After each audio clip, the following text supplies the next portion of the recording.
erasing it. I'm like, how did I erase that?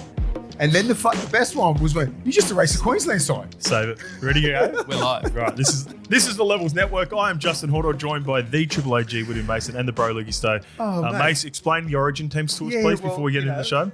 It's a big deal today, like naming our Origin teams. And I was thinking I'm a little bit of a pro now on the phone and doing the notes. Yeah. Right. So it takes me a while to do this shit because I'm thinking about it. I can get 1 to 12 and 13, especially, and then the bench is like, fuck, like do your best, right? Yeah. So I went, okay, yeah, there's the New South Wales side. That took 25 minutes, I reckon. Yeah. Sent it through to you guys. Thought, yeah, you boys will be happy with this. I'm here through first. And then you're like, and then I did the Queensland side, sent through, and you're like, you just sent 2 Queensland sides. So during the time I've done the notes and the New South Wales side, I must have erased the New South Wales side to put the Queensland side in. Yep. So that therefore wipes the fucking New South Wales side. Rather than starting a fresh note. Yeah, I don't know how to start a fresh note. I just erase it and then go back and then used it and changed the headline to Queensland and then New South Wales. And then I went, okay, I'll do the Queensland team. Boom. And you're like, you sent the Queensland team twice. I went, what do you fucking mean? How? And then I'm trying to look through everything, going, what am I doing? Everything I've done in 2025 is all saved. 2026, one team, the Queensland one. I said, fuck, I have to do the New South Wales again. And at this time, I've erased the Queensland team, tried to do the New South Wales team, erased the Queensland team. Can I make it even worse for you? What? Because you sent the notes, I can see you writing the team as it's going live because it's on the note. So I screen recorded it. Yeah. I've got it here. Have a look at this. Yeah, And I missed the best bit. I told Lukey, we had a chat later and I go, do you want to hear something funny? I was watching Mace's team and go like on the run and I missed the best bit. You trying to spell Lindsay Collins. So he spelt it Lindsay. There you go. There's a teaser. Lindsay Collins is a part of his team. Lindsay, he started spelling Lindsay. L-I-N-D-S-U. And it was L-I-D-S-A-Y.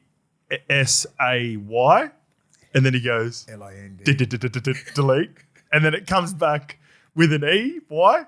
And then for whatever reason, I don't know why you did this, you deleted it again, come back, and Lindsay Collins...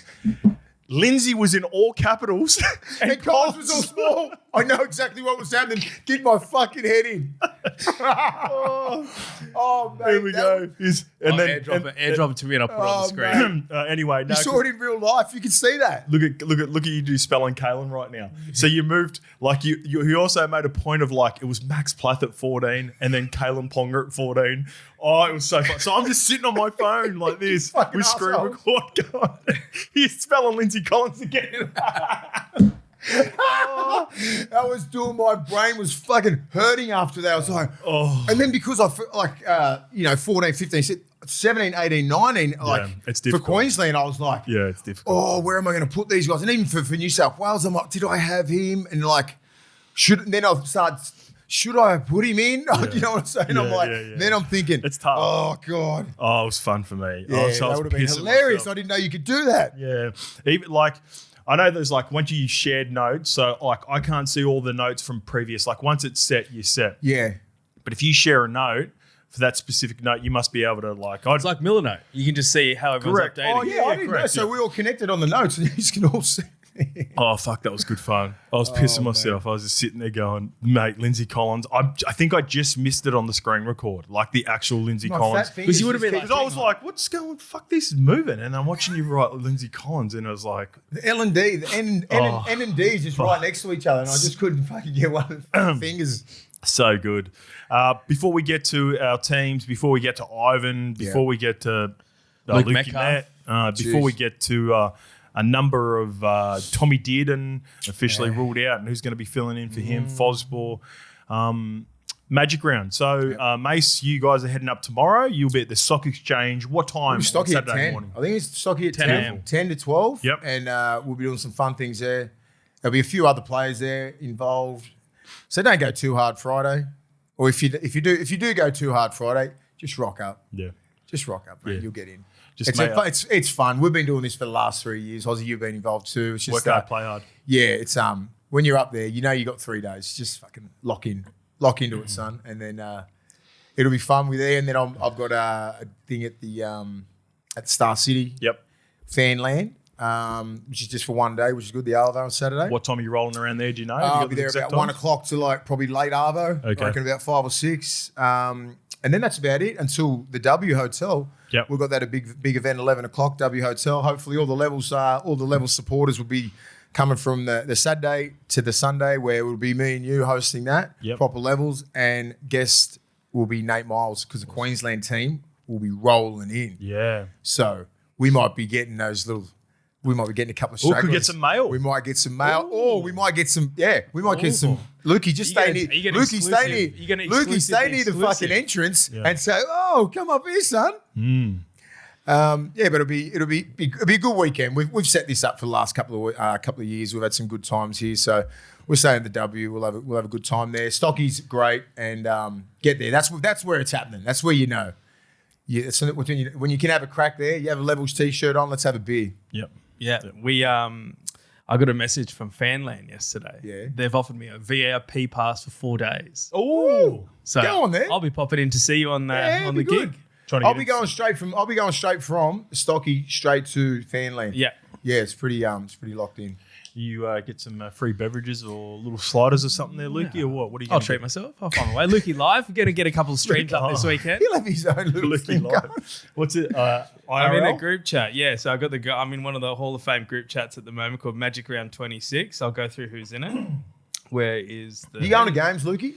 I'll go to the Parra game for sure. When's that? Sunday? Saturday night. Saturday night. Yeah, Okay. That's the option. How do you see who's in a group? People. Got Nilso, Participants. the Brilliant Beers Boys, Scotty Bellotti, one of the greats, Ella, and Roasty.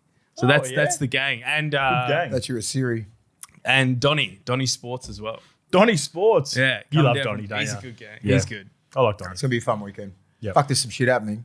Yeah, there's a lot happening. Because I don't trust that many things. I'm like, I must have just saw one little thing. I'm like, no, I'll send it to the group. Is this fair dinkum? Shout out to About the Cleary? I was Oh, just yep. like, yeah, I was just like, is this fair dinkum? well, shout out to the Queensland government. It's extended to 2032 Magic Round now, so it's not, perfect. It's not going anywhere. Where else could it be? Nah, you couldn't go anywhere. You can't go anywhere in Sydney, and you can't go to New Zealand. You just got to stay there. Gold Coast, not even that. Can't. It's just a perfect place for footy is Brisbane. Yep. So I was trained this morning at ELAB, and someone goes, what's Magic Round like? I said, you know when you see the Caxton at its peak, Origin? I said, that for fucking 3 days. Mental, but in a good vibe. There's no real tribal stuff and no real hatred yet. It's all love, all like, everyone's in a good mood about their team, and they dress up, and everyone's just doing different shit. It's just gotten better every year. Yeah, it's more the location, the pubs, everything is, around mate. it, the Perfect. hotels. They've got heaps of hotels. They've also got, like, you can get slightly away from it and get down to Fortitude Valley.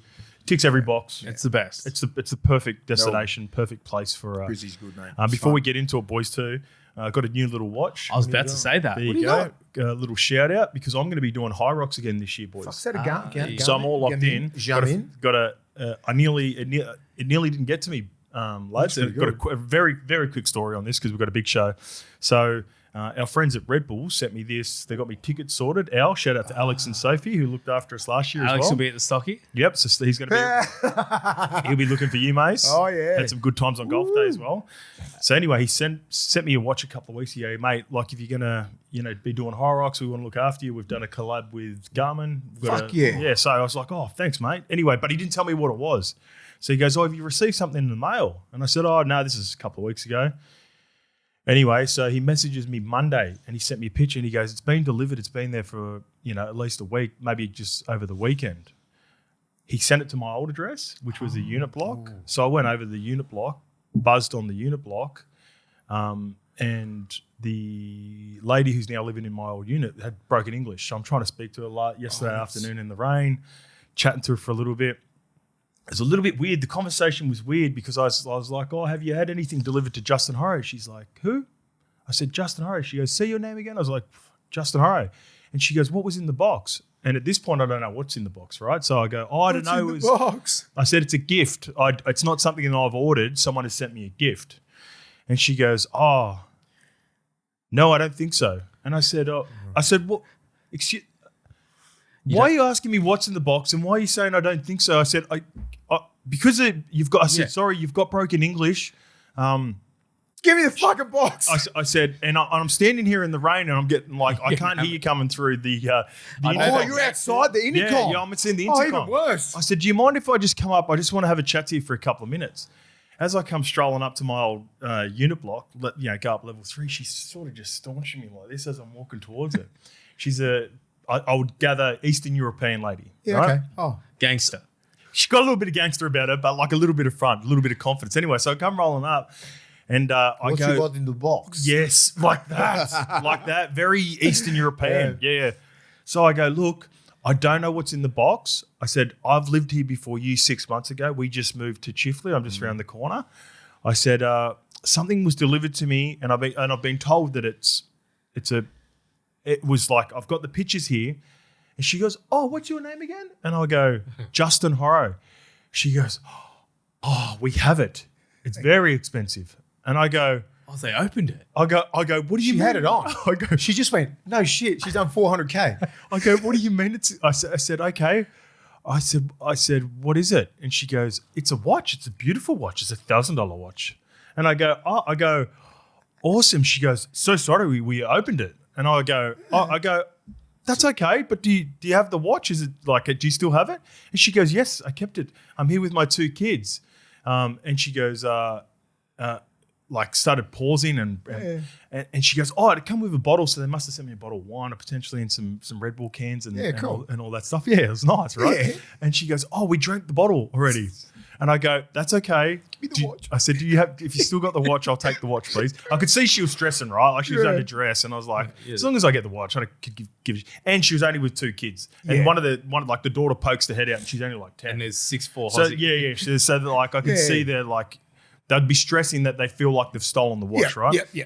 So I go, it's okay. And she goes, I'm so sorry, my kids opened it, and kids will be kids. And I said, yeah. I said, I got a young family as well. I said, it's all good. Get on my watch. As long as can I just get the watch? Can I get the watch back? She had to quickly take it down off Marketplace. So no, it was on charge in the daughter's beautiful. in the daughter's room. So her daughter had to run. She would have known. She would have known what it was. The daughter. Yeah, of course. But to come in. Yeah, but the fact that it's like out the box, I thought it was just like. I would have opened it too. Yeah, they had to. Yeah, fuck it. They had to find the box. She goes, I'm so sorry. I was trying to call the number. You put the wrong number. No. And I said, no, I'm the one receiving the gift. It's like maybe she was calling potentially Alex and going, is this Justin? And maybe Elle was on the other side going, no, whatever. Might have forgot that he delivered or whatever. No, I wouldn't have. I try to keep that story as short as possible, but it's quite a good story. It's quite a random yarn. Rip in. And we've got it going. So it's time for Ivan Cleary, his time is finished. I'm ringing at Alex. the Panthers I'm doing fucking high rocks too. Look at me, I'm whooped. Look at these fucking double fitness. All right, so the club has confirmed assistant coach Peter Wallace will take over from Ivan as part of a coaching succession plan. Cleary revealed he first started thinking about the prospect of stepping down when he was offered an extension 2 years ago. If only for the club's struggles last season that he has delayed the decision. He confirmed he would not entertain the idea of coaching a rival NRL club, but would consider a representative role if one arose. He said, this is with the quote, no interest in coaching another NRL club if someone thinks he is worthy of a rep job. Now, so much to unpack here, Mace. I don't know if you've actually watched the interview or just seen the headlines. What's your initial first thoughts on Ivan and his legacy at the Panthers and I suppose the timing of it all? I think it's very admirable for what he's done. You know, for the success that he's built out there and a dynasty that he's built out there, and everyone's just saying there could be another dynasty out there, right?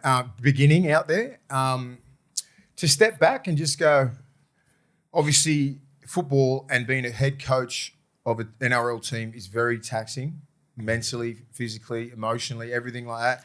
And he's been at the top of the game for a while, right? Yep. And obviously there are other things to life, right? His family, like his wife, his partner, could be putting pressure on different little things being a coach. You know, you got a lot of time away from your family and everything like that. So he's obviously prioritising his family time, and he's getting a bit older. He's been in his mid-50s, right? So I'm thinking that's pretty cool to do that. He's been coaching for 15 years now. People don't realise how long he's been in the game. Since 2011 or 10? Did he? So what, Warriors was his first gig? Yeah. Yeah, got him to a grand final. Remember so we had that episode where we were like, holy shit. Yeah, we didn't realise how long he's been coaching. And it looks like a very stressful job. And obviously he's been winning out there. He can see it probably coming to an end, maybe. Maybe he's had it. This is me, like, just spitball. Yeah. Maybe he's had a conversation with Nathan. Nath's like 2006. 2006. So what? 20 years of head coaching, 4 premierships, 6 grand finals. What else do you need to do? Yeah. Like he's finishing on top, and they reckon coaching is addictive as hell, right? The winnings, the wins, the losses, what they just keep coming back. Guys like Wayne and Belly and Sticky and all that. The power, the control, the winning, the fucking, and he's at the helm. He's the king at the moment, right? Yeah. And to let that go, that's what I'm saying. It's very admirable. It's like it must be bigger than footy with him, right? And something like that. It's like, because most coaches would never let that go. They would be like, "What are you fucking doing? You got another generation of young kids coming through. You could go again for another 3 years. You could win another premiership the next 2. Could win 1 out of 2. Yeah. Right? Then he just goes down as one of the greats. But I just think it's something more than football here, right? And just say he had a conversation with Nathan. Nath's gone, PNG just offered me $1.5 million. He goes, we can't have done that yet because they're not allowed to do. But I'm just saying, like, there could be rumours. I want to go, not offers. I want to go to PNG because of his missus and all that kind of stuff. I don't know. There's connection there. Could be that. Could be a new start. There could be a lot of things. Other players that come to the end of their career. He's been through the journey with all those guys, right? From when they were young kids, now they're grown men. They've captained Australia. They've won World Cups. They've won everything. They've been so successful. The fucking pool out there that what he's done will go down. Now we can go, where does he fit on Mount Rushmore? He's fucking on mine, right? Now that it's all said and done. But I don't know. I just think it's a ballsy thing to do, right? He wants to step back. He wants to do a little bit of rep football. Doesn't want to coach NRL. I'm not sure. And when he seems to be the type of guy when I'm like, when he says shit, I don't think he's lying.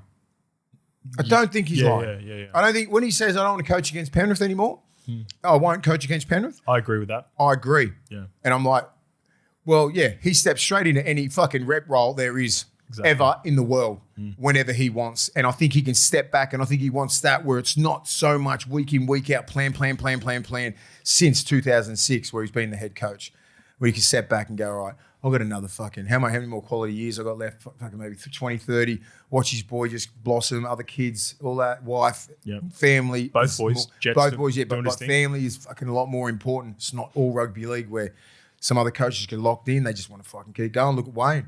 You got to give it to Wayne since 87, man. Yeah. It's crazy. I think maybe a couple of factors. I want to just go back to maybe the thought process around, and we'll unpack it as well. Go through. That was just me. That's me. There was heaps in there. Thinking like, this is why I think he's retired. You've pretty much thrown every dart that everyone's been thrown over the last makes sense. 24 hours. I think one of the big things maybe leaving. You talk about the power, the control that head coaches like. Couldn't be leaving in a better position. The club in a better position, in a position of power. Also, I wonder what last year did to him. Like if he was considering it last year and then the down year before going on the run. I wonder if that factored in. And I wonder if another factor is making sure that he rebuilt it to the point where there is light at the end of the tunnel for the Panthers after the boys leaving. Like you've got Casey, you've got Tommy Jenkins, you've got Blaze Slungy. He may not want to be a part of a complete rebuild, but he's now built it up to the point where there are so many positive signs for Peter Wallace to take over, even if you lost potentially Yowie, Nath, Bizza, the big five, Liam Martin. I think they're his boys, right? Dill, I don't know Nathan Cleary is his biological son, but they're his boys. You know what I mean? Adopted sons. He's watched these kids grow, like the Leotas and Yowies and Liam Martins. He's watched them grow from like 16-year-old kids to fucking grown-ass men, fathers, like winning stuff. And he should be sitting there so proud of what he's created out there and what he's done. And I'm sitting there going, that's very, very admirable to sit back, do that and go, all right, I'm done. And I'm like, all fucking praise to you. Like, I just think it's just not many people would do that. And it just says a lot about his character and what sort of person he is and what sort of coach he is and how he thinks forward. And I'm just like, wow, Not many people. No one would do that. No one in their right mind would do what he's doing. But it's also very, like, if you think about it, the way he's maneuvered, and if you've watched some stuff and the way he talks, and I've been just a huge fan of Ivan from afar. Feels like he's always calculated with everything that he does. Very calculated. So, like, the potential moves that he could make in the next couple of years, it may not be as financially strong or the money that he could make from just being a head coach in coaching specifically, but I'd imagine his leadership, keynote speaking, some of that stuff, whilst also being able to coach representative level, so still have that, be able to scratch that itch, but not be a 24/7, 7 days a week. That's exactly right. He has done something where he can go, if he wants to talk about leadership and all this sort of stuff, and like building and club building and everything that he's done out there since 2012, right? And to get to where he's done, this is the greatest side ever assembled in the modern day era. Yeah, right? And he's been a part of that. And everyone's just sort of go, oh, yeah, he's had a great squad and everything like that. I said, yeah, we had a great squad. We only won one. Doesn't mean shit. That's what he's done. He's won 4. He's got to 5. He's probably going to, you know what I mean? So it's like, I give him so much credit for that, to keep him there. And him just being part of the Panthers, right? They said they were going to keep him on as, to oversee everything. That's easy work for him. He created it. He just sits over like a GM or whatever. Not a GM, but he said something about that. They'll keep him in the building. Yeah, they're still working that out. Yeah, they'll work that out to give him a job so he can see things, and it's just not that week, that day in, day out, like just boom, boom, boom, prepare, video, this. It's a lot. It's a lot, especially in the modern day game. It's a fucking lot of preparation into every team. And and then he can go on the talking or the talks. He can go over worldwide and talk about what he's built here, because Penrith is like, it's never going to be replicated again. No, never. No, it's what he's done is so special for the legacy part of it, and we'll unpack so much of it for the legacy part of it, because the modern day game, in comparison, and no disrespect to the OGs that have come before us in some of these teams, almost impossible what he's done. So, and I don't think it will be replicated. So I factored that in for him being. Competing very for the Mount Rushmore's a lock. The GOAT status, that's another conversation. Where does it leave Nathan? That's where everyone, my gut feeling, just a gut feeling that the last dance conversation that I had at the start of the year, I think that's highlighted even more so now. So if you missed the episode and you're only tuning in for this part of Ivan at the start of the season, I looked at the contracts negotiations for Penrith. That was a part of my Penrith bounce back take at the start of the year. Nathan, Isaiah Yeo, Moses Leota, Brian To'o, Liam Martin, and Mitch Kenny are all available to negotiate November 1. All that means is they can test the market as of November 1. Matt Cameron himself said yesterday that it doesn't also mean that they're going to leave.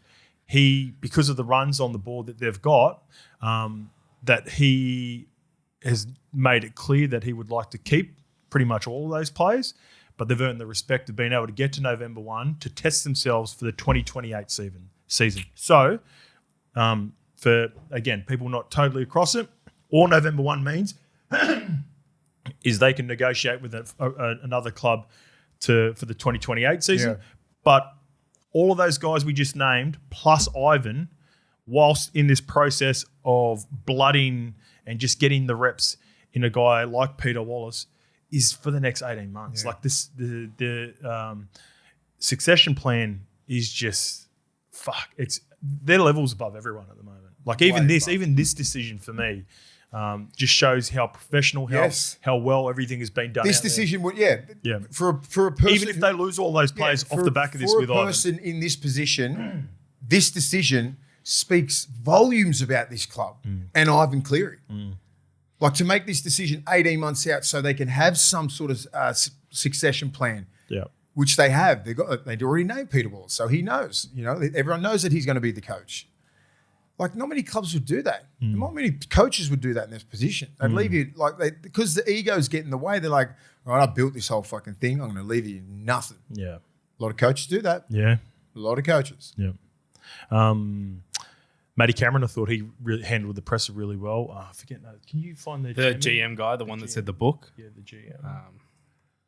What about Matty Cameron using AI to calculate exactly how many days they have the contract? Matty is a really really smart operator. Is that a dig at the Gus? You know how there's Gus GPT at the moment? Ooh, I don't know.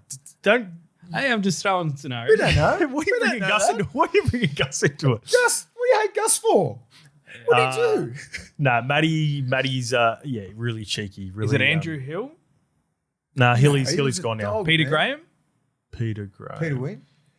Peter Wynn. Anyway, we stuffed that. Because I've got a past relationship with Matty Cameron, got a lot of respect for him, thought he handled the presser well. Everyone out there is clearly in sync. Peter Graham, sorry? Peter Graham. So, Pretty. But I did think that was a funny comment, just to know exactly how. So I'm happy that Ivan's not going to coach anywhere else either. That's good. I hope he sticks to that. Yeah, I think he will. I want him to play. I want him to coach New South Wales. Yeah. I don't give a shit. As soon as he said I'm not going to coach against Panthers and his son and this and that, I said, oh, he's coaching Origin next year. We had a chat to Money. Straight away. He might even get game 2. So Loz will be under the pump. He'll fucking bring him straight out. Loz will be under the pump now that he's available. He'll fucking game 2. Loz has got 1 more year on his contract. So as in like this series. This series is this. So he signed a 2-year deal. Yeah. So well, might not be. What if you? I'm just joking. I just know how much I love him. I know, but I know. I know. They could go fucking. Hey, you need this year or what? They've got Boydie. They've just signed as assistant. Yeah. Yeah. They got a good crew, mate. Do you see Lukey live going live while the press was live? On? Yeah, I saw that. So Lukey. I don't watch it all. And you know how much respect I got. I didn't know what you were talking about. Lukey was going. Better Boyd book or something. and Ivan Cleary. Who would I like? I don't know. Boydie's a legend of the. I was like, shut up. It's Ivan 100%, and like Boydie would be the perfect assistant with him. And then this is the way I see the progression plan. If Ivan's as smart as I think he is, he ticks that box with Nathan. Nathan has his dominant period with New South Wales over the next 3 years if he coaches with him. Boydie's the assistant coach. Boydie goes into a succession plan and becomes the 2030 New South Wales Blues coach. Ivan goes up and coaches Australia. Could do that. Ivan could do whatever he wants right now. I think he's going to coach New Guinea. Remember, I'd say 10 or 15 years ago, Ivan is where Belly was. Like Belly could have picked his job. Like he could have left the Melbourne Storm and after the all the success he had and picked any job he wanted and could have taken. He could have gone and said, "Who's fucking coaching the Broncos? I'll take that job right now." Ivan could do that. Really, realistically, if he wanted to, Ivan could.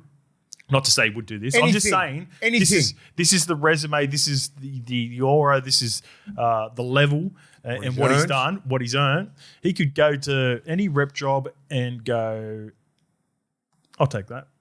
I'm GM and I reckon I think he would go to any club but South and Melbourne and say, I want that job. Yeah. Give it everything at Melbourne at the moment. Nah. Because they've got too much respect. South would never. You don't do it to Wayne and you don't do it to Belly. Everyone wouldn't do it to Canberra either. Wouldn't do it to Ricky. You're probably right. Yeah, you're probably right. He's fucking. It's Ricky Stewart. Yeah, the one that everyone's been tossing up is Robbo at the Roosters. Yeah, well, having a crack at Robbo. You spotted him with the baguette.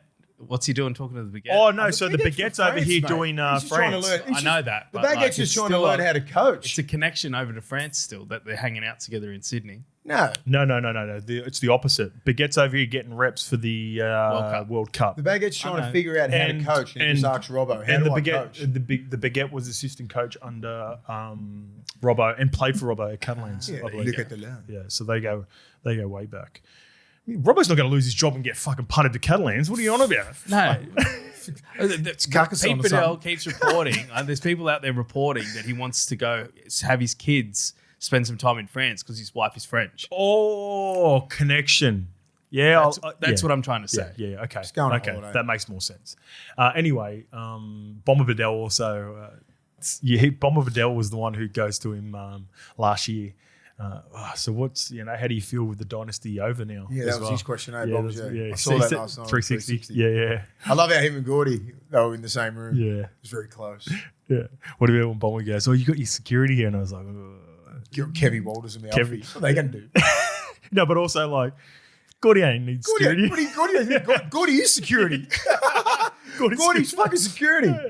That's all good. It's good, mate. I think it's, as I said, back to the word admirable, and he's made a big decision, mate. And I think it's just more. This is when you make decisions bigger than footy. Yep. Life is bigger than footy. Have you got an update, Lukey? Looking at the phone. Nah, I've got something. Trying to get a clip. You got your Peter Carriage fucking. No. I've just got sent something that was pretty funny. Trying to get Robbo sacked again. He's got his Pete Carriage jersey on. 98. Yeah. I can fucking see that. He loves his vintage. I think Lukey's forgot about those. Those are some tough times around that But time. that's when I You sort remember of that semi-final, but This don't is you? the- Remember that semi-final? Yeah. 98? when Pete I was Carriage? 6. No, I was too young. No, you fucking watch that and then you know who I'm talking about. You got to know more about your history when you're Thanks, when you're mate. sort of rocking. I'll call a Especially couple of that trophies. jersey. Yeah, especially if you're rocking Lukey live and stuff like they Mate, expect this you is to Luke know. Bird's first year jersey. Thank you very much. Well, shout out to 98, Birdie. man. Can we get a Luke Bird intro at Magic Round? Is he floating around? Maybe you're floating around, you're burly, doing something. Yeah, Birdie. Give me an intro. I was doing my Your fucking intro. on SEM. We're doing our You all-time do your goal own intro. all-time goal kickers, and I considered Birdie. Birdie was a nice He's kicker of the nice, footy, he's a nice left goal footed kicker, too. mate, left You know we footer. always talk about left footers. Yeah. All right. There we go. Congratulations to Ivan. Still got a shitload of time to go. Congratulations, Peter Wallace. Absolutely, I've known Pete. I know well. Yeah. I've known Pete because he grew up in Western Sydney with us back in the day as well. I've known Pete for years. He was always he was the year above me. He was the year above me. So I watched him through rep footy, come through the grades. Went and did a stint at the Broncos. Did he go anywhere else? Check out. Yeah, no, because I watched his highlights yesterday. Origin for a while, Broncos. one year, I think. Yeah, he did get an Oh, Origin so game. Obviously, Played Origin? Penrith. He could Yeah, play. Wall was a gun. He could play. Played He for was just in Scotland as he's well. just in an era where that's when Queensland started dominating. Peter Wallace Penrith. was just the 2 clubs, and then he played City Origin 2 games as well. He played right. State of Origin. 4 caps to He Scotland. played State of Origin. Yeah, he did. Yeah, I know. He was a 3. gun. I watched his 4. I got watched 4 2 games. videos on him yesterday on stream. I watched his just a highlights package, one of those ones. Yeah. And then I watched he does a mic'd up. Oh, which does is he? Good. Yeah. And Chico Oh, comes awesome. out, puts his huge hit on during it. That's bad. Shout out to Chick too. You ran Yeah, into yeah, Chico bumped the other into day. Chico. Love yeah, Chico. good. All right, Origin teams, Mace. Yeah. Let's go. All right, let's kick off with New South Wales. I'm going to Read go mine out, through. or are you going to go yours? What are we going to do? Here's what How we're we going to doing do. this? I'll go. Let's go. Start off with fullbacks. Let's get straight into All it, right, and mine. I'll go to the changes because you have one fullback and I have a different choice. Yeah. This is one that I sat on, usually like number one is usually bang straight away. And I'm like, I'm looking at the rules of the game now. I'm looking at one of the players who's absolutely killing it, Dalian player. Like you can go, you know where I'm going. Yeah. I'm just like, I've got to put Teddy at fullback. Love it. I've got to put Teddy at fullback. And Love I'm just like, just because of the way the rules have changed and it's going to trickle into Origin, right? And just these generating the speed of the play the ball and Teddy just in and around. And that is my fullback. Yeah. And I just think, 2 years ago, no, Dylan Edwards has fucking earned that spot. Yep. Like, So you Keep were- listening if you want to hear more. Yeah, no, like, Yeah. are you of the belief because New South Wales didn't win the series last year? No, I'm just thinking the way that Teddy's playing the last Okay. 2 years, and I think he's just like, playing too good. Not many people deserve a recall after you've had about 7 years, 8 years, and then you're like, you got beaten out by that guy, Yeah. and you're like, He's an fuck. outlier. Yeah, Yeah. I'm like, he's just come back because of the way the game's played and the form that he is and the Yep. leadership, and maybe he needed that. Yep. All right, so I've gone Dylan Edwards. I think Yep. he at least gets a crack for game one. That would be my thought process. Yep. I don't hate that you've picked Teddy, and I wouldn't be surprised if Teddy doesn't play if New South Wales don't get the Yep. job in game one. All right, we've both got Latrell Mitchell and Brian Toto. So Latrell Mitchell is our left centre. Brian Toto is one of our wings. But because of the changes with James Tedesco, you haven't completely removed Dylan Edwards No, from your team. he's my winger. I didn't Okay. even care about anyone else. I did Have you not not care. seen this yet? No, Too? Oh, I awesome. purposely didn't look. Yeah, perfect. Dylan Edwards. I put him I said because I understand how the pendulum works and how he's played for Australia before Yep. on the wing. Yep. They didn't have that. That's when they got beat by in the pack champs. Yep. But he can play wing at a high level. The right? experience will help. The experience, the positioning of him and Teddy, you struggle to get a ball bounced and find grass. They find this pendulum where they can switch around. If Teddy's getting pumped, Dylan Edwards can take that spot. They can really interchange. That's what I'm looking at. I love it. And they can interchange at the top level, right? You're not talking about, like another a Walshy and then putting someone like Selwyn Cobbo. No, it ain't working like that. When you got 2 top tier players like that, I'm like, I'll fucking pick them both. At this, especially at this level of coming out of yardage, Dylan Edwards like a fucking lock. He comes out, he's a big body. He'll get you that quick play of the ball. If not, Teddy will start getting it, and then you got the fucking Bizzer. Yeah. Right?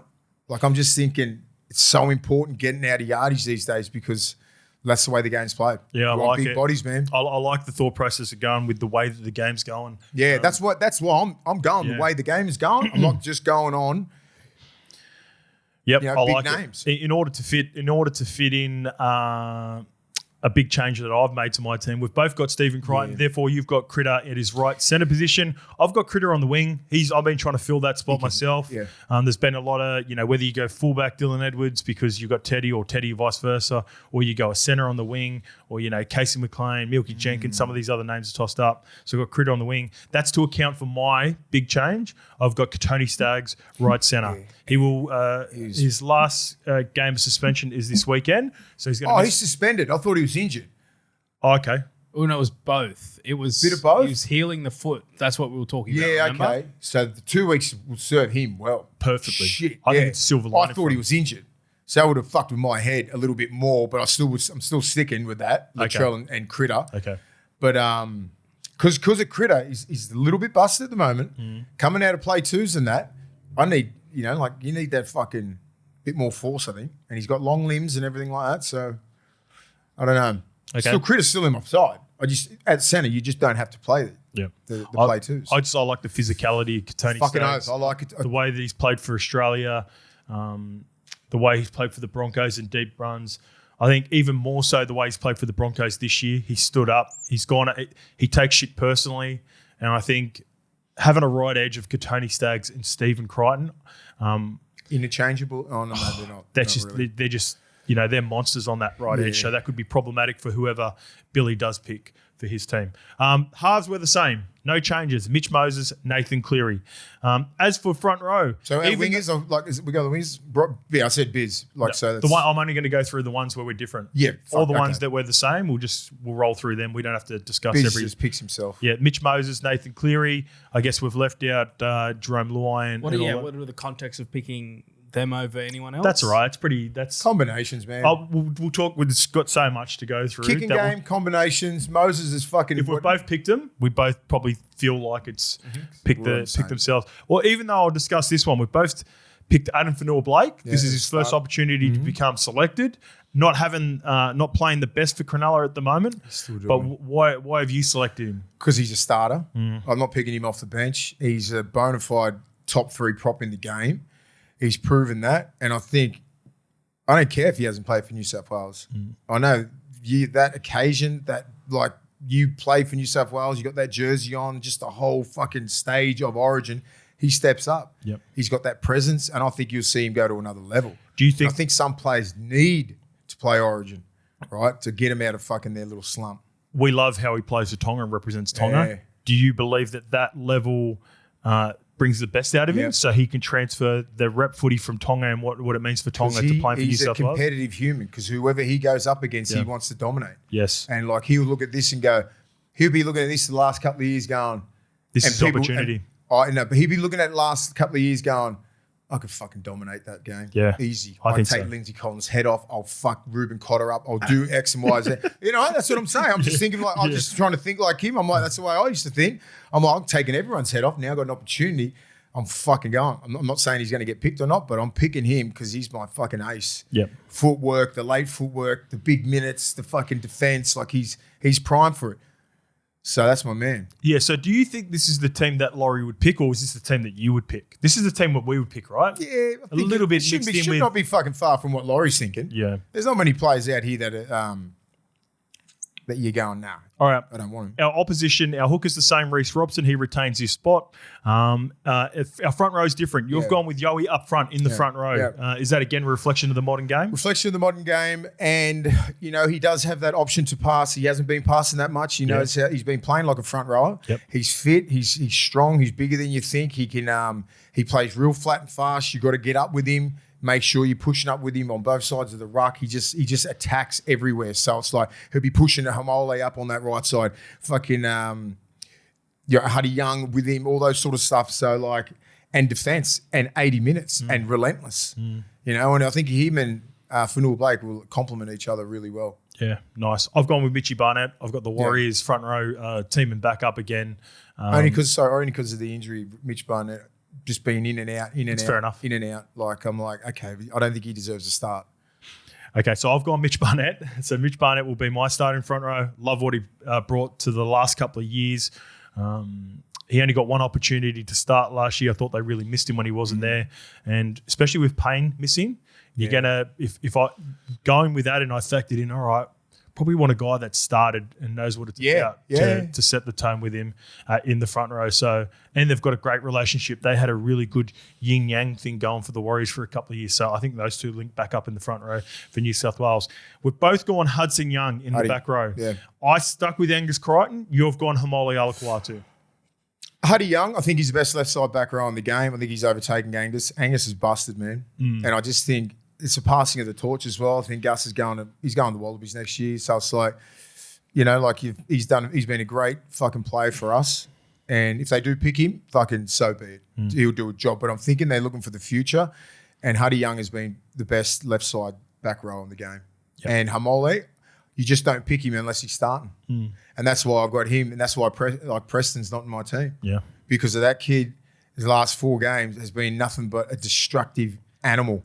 So I'm like, I need him to start and fucking terrorise whoever's on their left 3, left 4, in the middle, just play like an absolute beast. And you've got to pick people that are in good form, playing big minutes, and who's fucking angry. Yep. And he knows he's been involved in the last couple of years, and he's like, fuck, I wish I could start a game.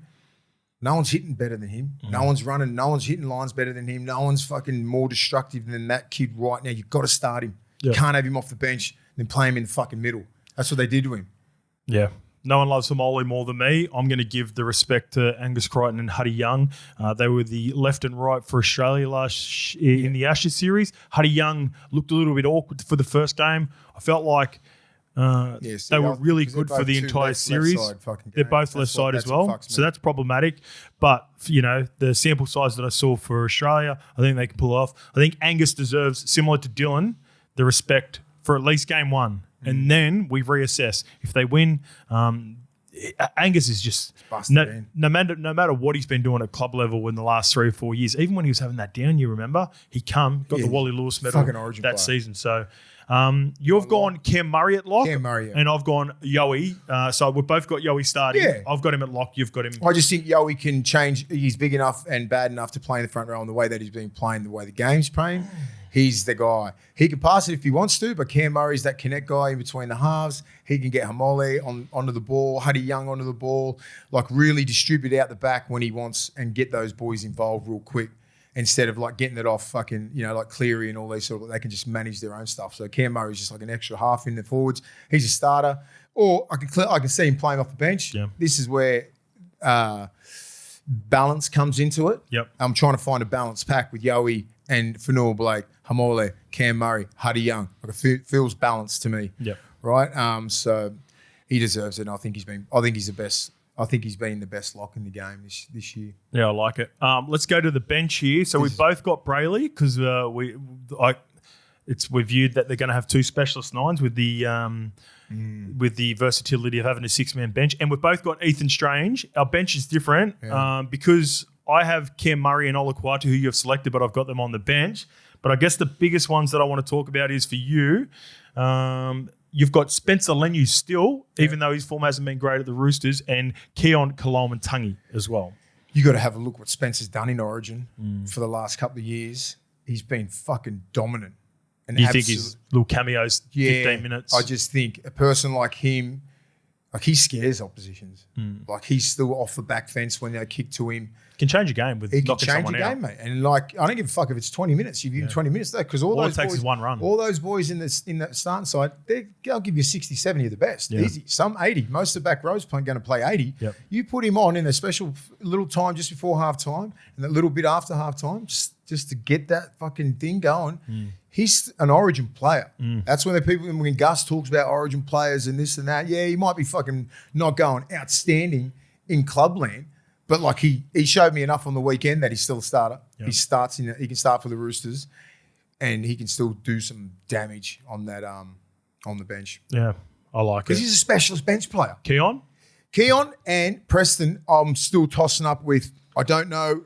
They can play. The only reason why I picked Keon is because he plays front row, lock, both sides of the ruck. Yeah, very versatile. He's very versatile. He plays really big minutes. He fucking bangs. He hits. He's just a quality player. Similar to your Angus take with not having him, that's the only reason I left him out, because he's been a little bit banged up as well. Yeah. Otherwise, he would have been in my 9 and I wouldn't be surprised if Preston's on the bench, but I'm like, Preston's a starter, right? And I know Preston can play left and right and in the middle if you put him at lock or anything like that. So Keon or Preston, if I could have that / Preston, that would be my 17. So I don't know where they're going with that. Like Keon has been a little bit busted, but like he's built for Origin, man. Yep. My smoky is Jackson Ford. I'm looking at the makeup of my pack. Adam Fanua-Blake and Mitch Barnett at their best can play big minutes, but they haven't been able to produce that level this year. I'm more putting a sample size of what. So did I say I put Mitch Barnett on the bench as well? So I'm not discussing like Guatu, Cam we've Murray, both got Mitch Barnett. Like as long as you got him, but you've got him starting. I've got him on the bench. Yeah, correct. Yeah. So I've gone Jackson Ford. I'm looking at it. I'm going, all right, I know he hasn't played Origin before, but everything he does at the Warriors just represents what Origin's about.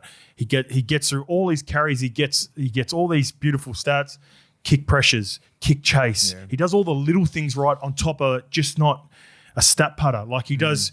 I think if there was an injury to go down in the front row or whatever, and you could move Yowie around, Cam Murray or whatever it be, Jackson Ford could pump out 70. I've got no doubt in that. Yeah. So it gives me versatility to carry a guy like Hamole, again, for the same reason. I'm probably not as stoked to have Hamole coming on in 15 or 20-minute spurts. I think you could get it out of him. I think the experience in the last couple of years can help him. But also, I can carry Hamole as a specialist edge back rower if I lose either of those guys, and then just go, all right, fuck, someone goes down in the back row, Hamole comes straight fucking on. Fair chance in today's game. Yeah. Like someone's out. Well, remember a couple of years ago when Angus nearly got knocked out in the game 3 and probably should have been off, to be honest. It was good for me because we won the WEBBY medal, so we so I saluted. But and that's why I won't be surprised if Jackson Ford's in there for Spencer. Yep. But I think they'll go with Spencer just because of the work that he has done. Yep. All right, what about our specialist outside backs? You've gone Tolu Kola, which I loved, and I went Casey McLean. Couldn't get out. The way that he's been playing and the confidence that he's got, the swag that he's got, same as him and Casey, same level of aura. Both young too. Love been in the system for 5 years. Yeah, I just want him. Well, I would be happy if either are in the squad. Yep. I think Cola's been pretty consistent for the last 3 years, man. Yep. He's a strike. He can play both sides, centre, wing, fullback, everything. Same as Casey McLean. Very similar. They're fucking game breakers. Cola with that pace. Just say if he comes on even if it's late in the last 10 minutes and you just get him on. Cares what position. And I've got Strangey there, Ethan Strange. I think he's built for Origin. He's waiting in the wings to start. And if he comes on, if someone goes down in that back line, you can reshuffle anything. He can play in the centres. He can play 5'8". He can play halfback. He can play hooker. He can play lock. Front row. Fucking anything. He can play anything. Yeah. See how aggressive that man is. A different level. That's why we've always compared him to Jack White. Yeah, Jack White. He's a Jack White and a Munster clone. That's what he is. I think he's a lock, Ethan Strange, not only because of what he's done in the last couple of years, his versatility, and the Laurie Ricky connection too. That's it. That helps. Forget about that. That helps as well, right? Like if you're on the fence, like your relationship with Ricky's gonna and it's also you're able to give him some reps while he's probably not going to play, right? Ethan Strange won't come in, going fine, so he can take it all in. Ricky would love that. Take it all in. Don't play, come back and play and fucking rip in for the Raiders the next game. Do you think they'll, with the 19-man squads, who gets released back to club? Is it like... None of them. Not with 19. They'll all sit on the bench. So there'll be two more. There'll be a 2021. There'll be a 20 that have to sit on the bench as cover as well. Yeah. Or at least warm up. Yeah. And until... 21 will warm up. There'll be 2021 that warm up. Yeah. Yeah. And then because there could be 2 injuries and warm up. Yeah. So there'll be another couple of players on top of that as well. So... there we go. Pretty strong teams. Yep. Pardon me. Make sure you're watching, Laurie. All All right, here we go. Queensland. We've both gone Walshy at fullback. We've both gone Rob Toya in the centres, and we've both gone Murray Taulagi, but I've got an asterisk next to Murray. We may need to find a replacement. We'll do this later on, Mace. He's missed the last 2 games with concussion. So he's going to miss this week. I don't know if he's available selection. If so, we can change that. We just make everyone aware that we'll pick another selection if we have to. All right, let's go. I've got Hamiso Tabuai-Fidow, but I don't have him in the centres like you. I've got him on the wing. So you've got. I've just got him because defensively he's a stopper. Anyone. If he's going up against Latrell, it's fucking hard. Latrell will be like, fuck. Toya's on the right against Latrell. Yeah, I know, but But so like, he'll be on the left. Regardless, I'm like, whoever Hammer goes up against, it's fucking, he nullifies it. He just neutralises everyone. Like, and Critters, as I said, Critters are, just say if he was an 8-cylinder, he's probably running on about fucking 6, maybe 5. You know what I mean? So it's like, hopefully the week off, not the week off, just getting through this week and then getting into Origin, hopefully. Then, it'll be like 4 or 5 weeks since his AC joint.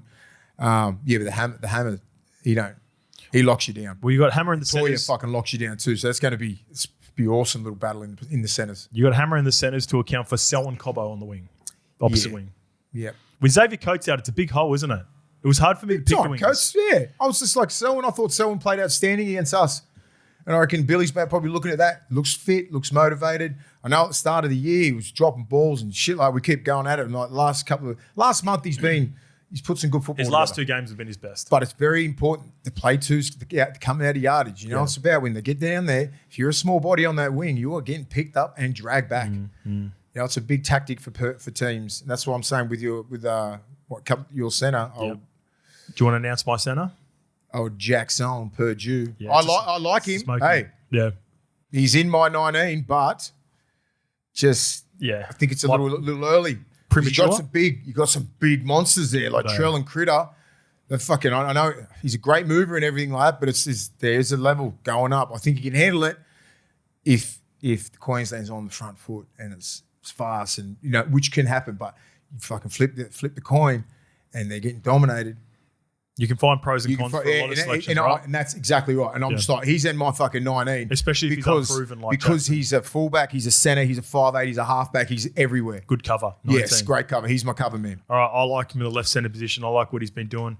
Started the season on fire, slowed down a little bit. He's just the movements. His hips.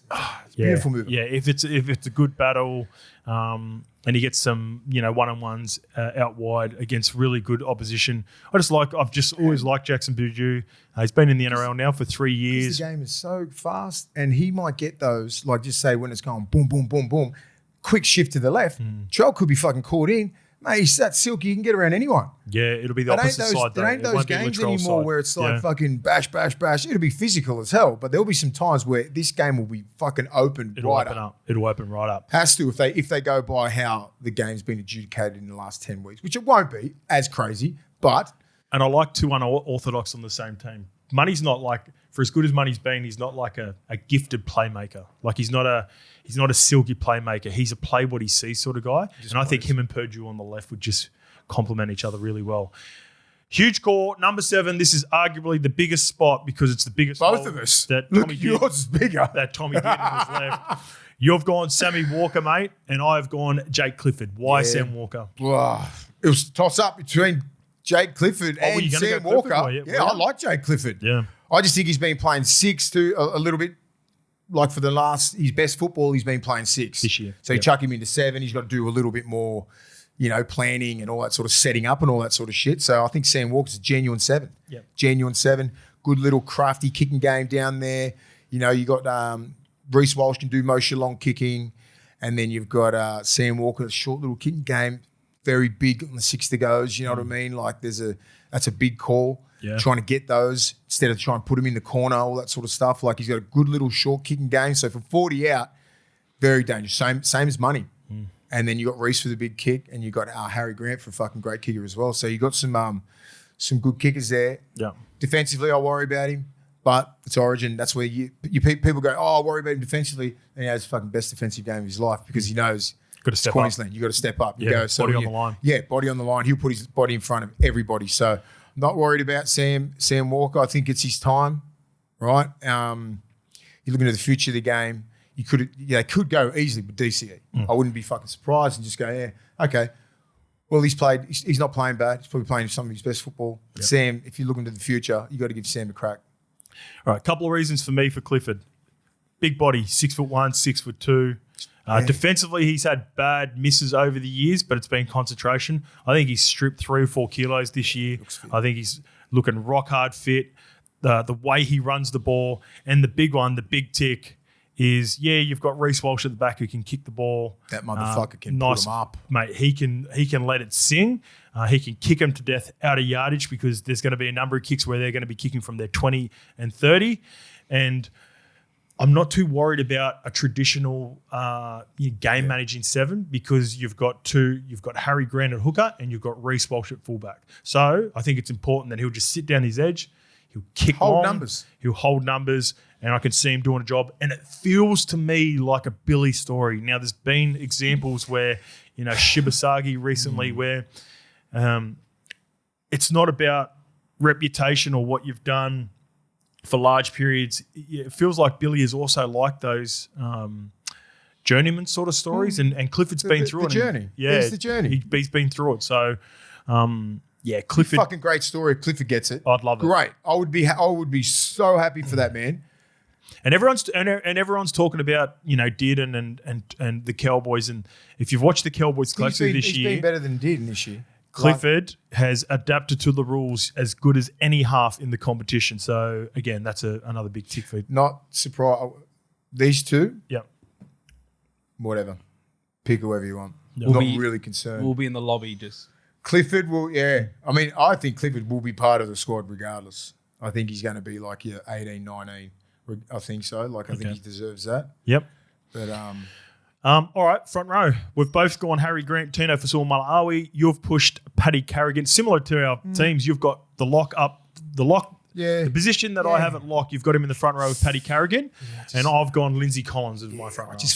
I could have done that, and then I'd put Paddy back to lock, but I like Ruben Cotter lock. I think he's fucking absolutely killing it. He's on another level, and I need him. He'll play 80 minutes out there. He'll probably nearly get fucking players player. He's on that sort of run. What he's been doing with North Queensland, I've been watching closely. Everything. He's the everything man. And Paddy Carrigan can play for he's lock or third, whatever you want. He can still ball play at that level. Tino needs to take that. Tino needs to take this personally against Adam Fanul Blake. Real personal. That's if Adam makes it. Adam's not a lock. Yeah, I think he is. Yeah. But Paddy's tried and tested, fucking outstanding at this level. Tino's tried and tested. Ruben's tried and tested. So you got 3 guys there in pack that are fucking all had Wally Lewis medals. Yeah. When you compare over the years, I think the blueprint for like the lock position and the connect through the middle has probably been Cam Murray, Paddy Carrigan, and Isaiah Yeo at club level. Yeah. Paddy better than, or maybe not, probably on the level of Murray can just put away that ball plane and just go forward. Where Yoey's been a little bit more. Yeah, but sometimes he put it away when they've gone fucking stop playing like Penrith, and he can just roll out. Ruben Cotter, I don't like him on an edge. Yep. I think he's a middleman. He cleans up everything. So and he can do it for 80 minutes. So I don't have Rubes on an edge. I've got him on the bench, and he's my cover guy for pretty much everywhere. He's like my Mr. Fix-It for Jackson. I just want him to play, because he could be on the bench but play 20 minutes. I need him fucking out there for 80 if I'm Queensland. We both come up with the same back row. Kurt Capewell. And I couldn't think of anyone else. Lukey, Helam Lukey, Ruben Cotter's played there. Oh, fuck, I forgot Helam Lukey. I'm swapping. Yeah, for who? He's my man. That's what fucked me, actually, because Capewell's a proper left. But you've also got another back row on the bench, that Nikora as well. Yeah, for Nikora. Okay. Swapping for Nikora. So I was going to say it because I had him that in my first Queensland side that got fucking erased. Yeah, and I couldn't think of the next one. Go back to the start of the show if you've just skipped to here. Yeah. So there we go. Kulakefi Fenefuiaki is in my back row, but he's a proper right side back rower. Yeah. If he could play left, then I would have Lukey Lukey at right. Yeah. But I think Kurt Capewell fucking deserves that left side I think spot. so. I just like he's tried and tested and he's respected and he's played. You know, he's getting old, but he's still fucking. He does a job. He's solid as fuck.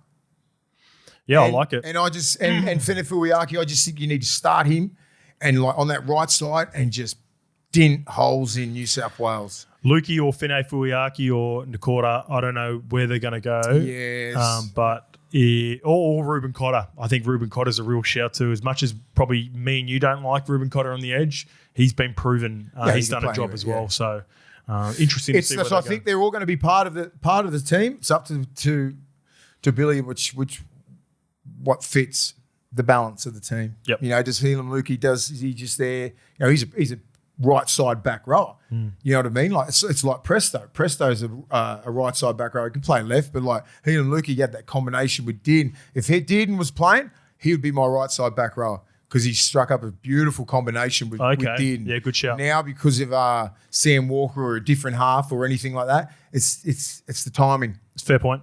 That's a good point. So that's why Helam was sort of, you're either in the team or you're not.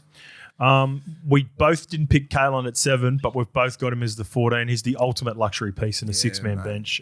Just to have him at 14, you're just like, fucking hell. How good's that? We've both got Psycho Plath, Max Plath on our bench. He's cover for hooker, all those good things as well.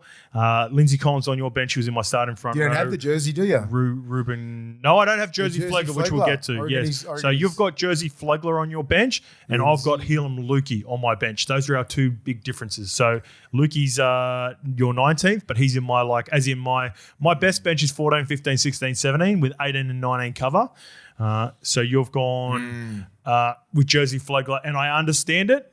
I just think he's another just big body man. He's just a couple of games off. I think he'll play a part. The last 2 games, I've watched him, and I'm like, fuck, he's a starter. Okay, and if you like him, I'm not talking you out of it. 20 or 30 minutes, I reckon he'll give you. Yep. Whatever, because you got some good starters there. Like Carrigan's going to play massive minutes, so is Tino.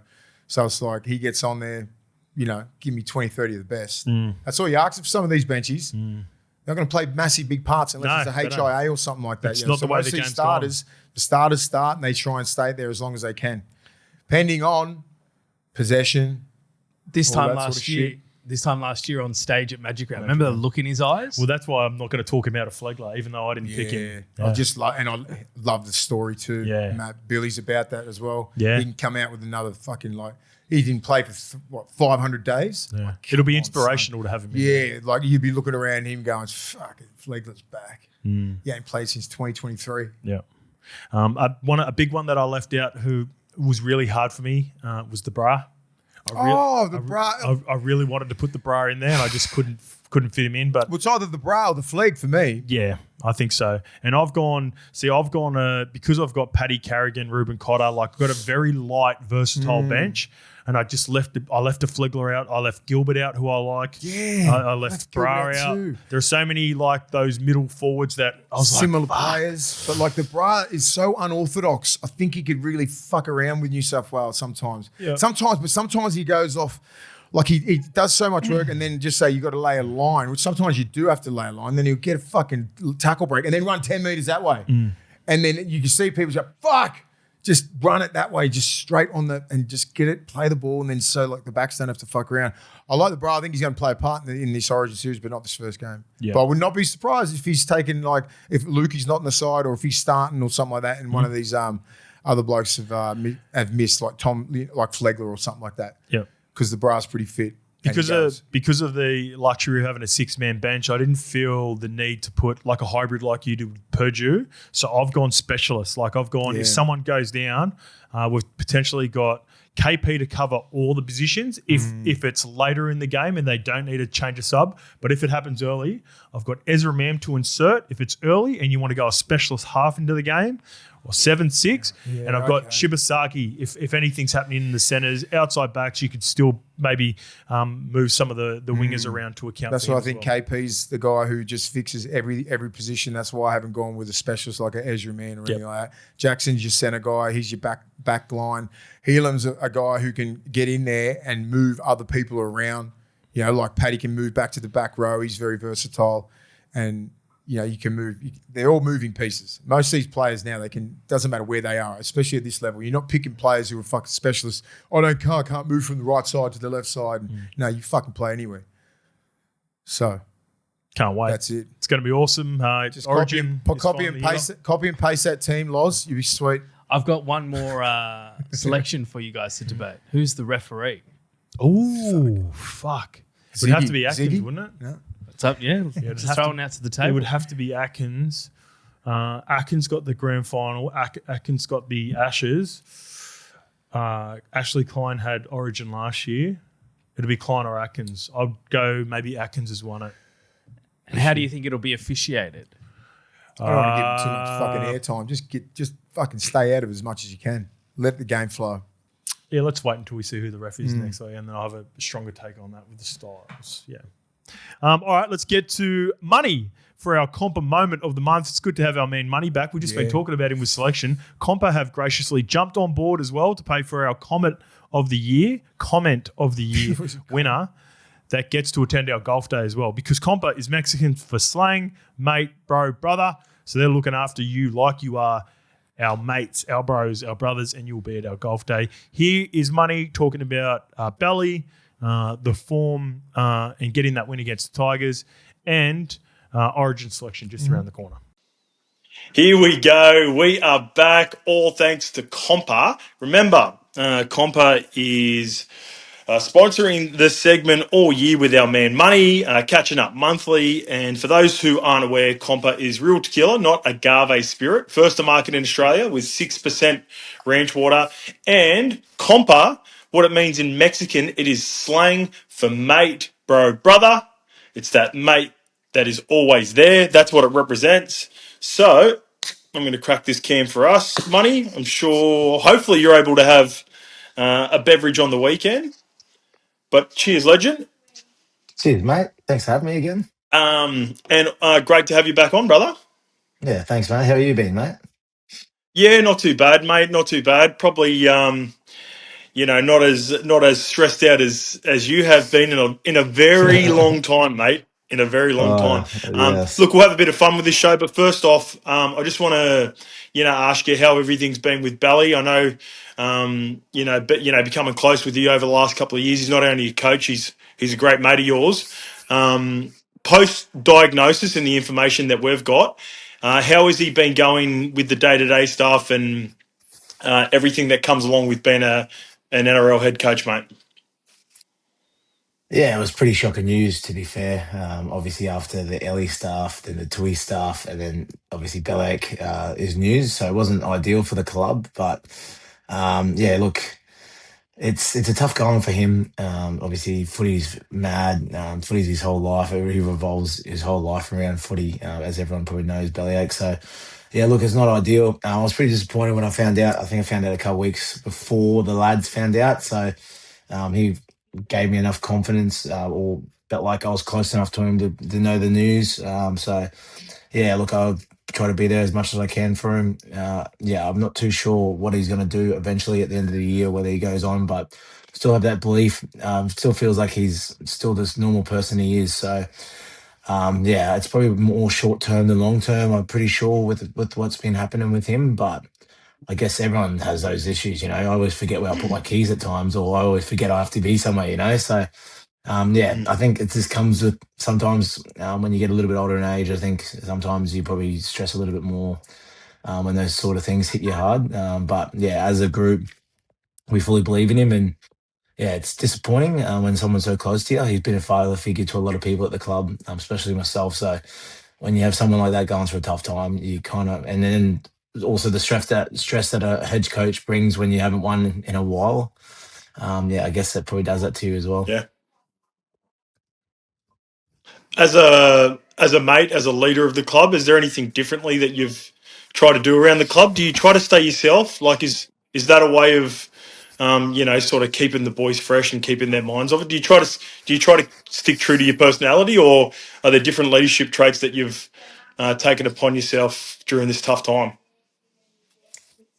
I probably have changed a little bit in a way. I've probably a bit more in leadership in the way of probably taking these younger boys under wing and doing a bit more extras with them, doing a bit more connection pieces with Yeah. my players. I think with the younger boys, I think with the new generation and stuff, they would probably do more stuff if they've had more of a cause or more of an incentive to go out there and do things. Where I think sometimes, as me being a player, I just went out there because I wanted to compete and be a competitive person, want to win. Where I guess the new gen, they need something or need a reason to go out there and do it. So just been trying to get them to know them a little bit more with their families, their mums and dads.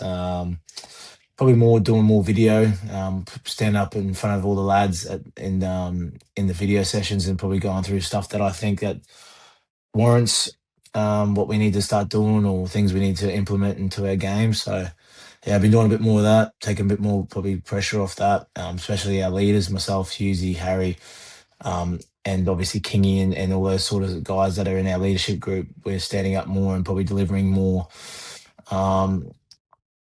stuff that we probably think needs to be addressed and needs to be, knocked on the head, or things that we need to keep going with, and that things that are going well for us. So, yeah, I think that's probably something that as a leadership group we've changed a little bit. Just trying to take a little more pressure off Craig and the coaching staff, because they've got so much stuff that they need to worry about at the moment. Yeah. Yeah.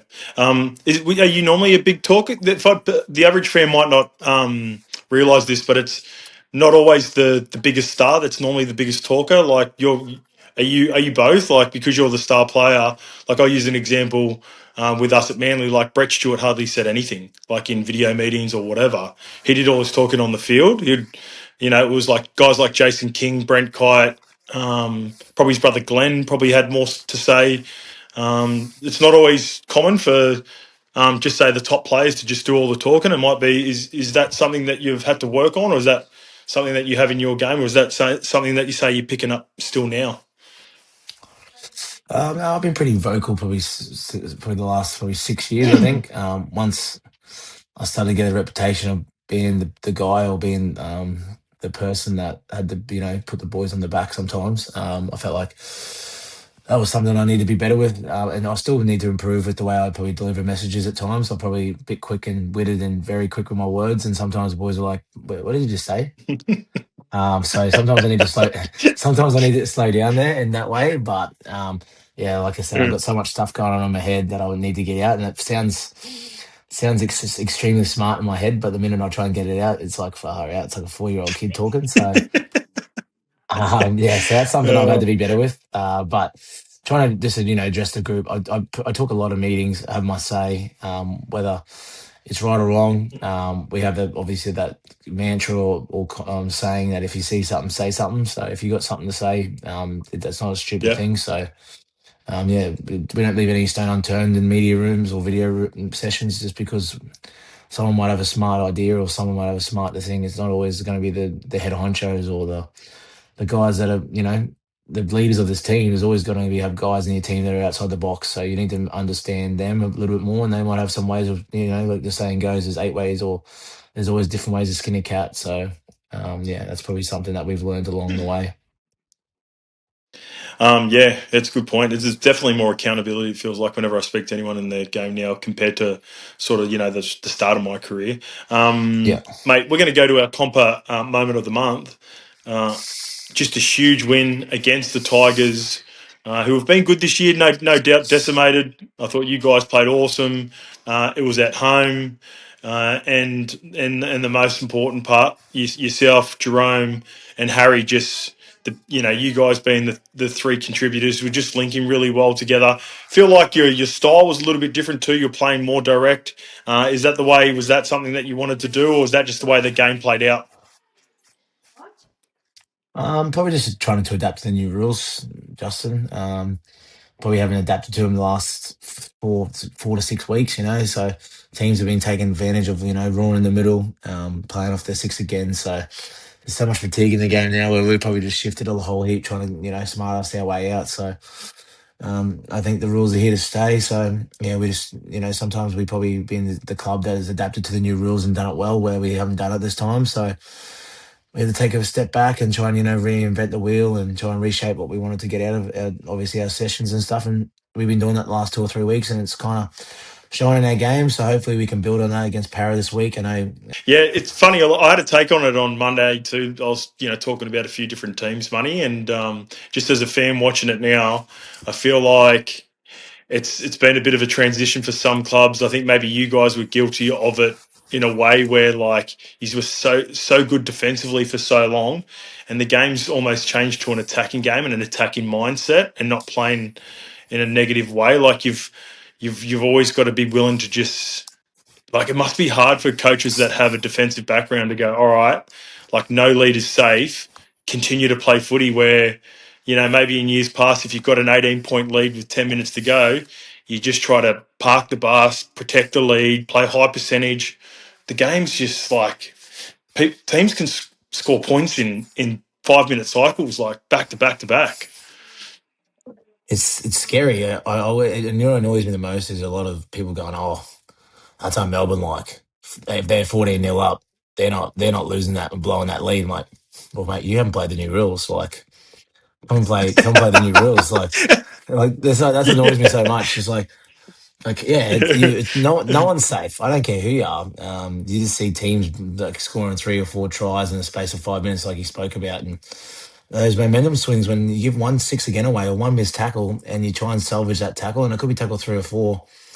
By the time you get the ball back, you've made 14, 15 tackles, and I'm making 30, 35 plus a game now. But I was lucky to make 15, So I'm missing about 30 on top of that too. But yeah, it's just the game, like you said. Defensive teams are gone. It's all about attack now, and I think that's something we probably focus on a little bit more the last couple of weeks. Is you need to attack the game, and we've probably been playing negative footy and putting the ball in the corner and running it with not really a whole heap of shape or anything effective. We're just waiting to roll them the ball and let them roll over. Where no team is rolling over anymore. So yeah, I think Penrith is even changing their game even more too. Like you look at them the last couple of years, they've been in a defensive mindset and they're offloading more than ever. And they've been very good with it, with the defensive systems all the time, but they're just attacking their game. And same with the Cowboys, who else are playing really well. Manly are playing well, FOZBALL. So those sort of teams are pretty much just attacking, and they're happy to win 40 to 38. Roosters. Oh, yeah, well, the Roosters as well. Yeah, they've always been like, they've been playing some really good footy too. So yeah, those are the ones that have probably been the standouts for me at the moment. Yeah. But when you got Latrell firing you mentioned that, the Cowboys there. Scary. There, unfortunately, they had a big out for not only for the Cowboys, Tommy Dearden. You guys connected so well at the back end of last series, games 2 and 3, when he replaced Ches. What will you be missing with Tommy if you're lucky enough to be selected in the number 6 jersey this year, mate? Yeah, oh mate, this is competitiveness. He's always on the ball, always involved. He's always around the ball, even defensive little efforts. We're going to miss massively. Tommy's Tommy. He just loves playing footy, and that was the reason why he's a Willie Lewis medalist last year. You could just see some of those moments that he had, not only in game probably 1 and 3. He was pretty good in 2 as well, but I think he was probably our best player in a losing team in game 1.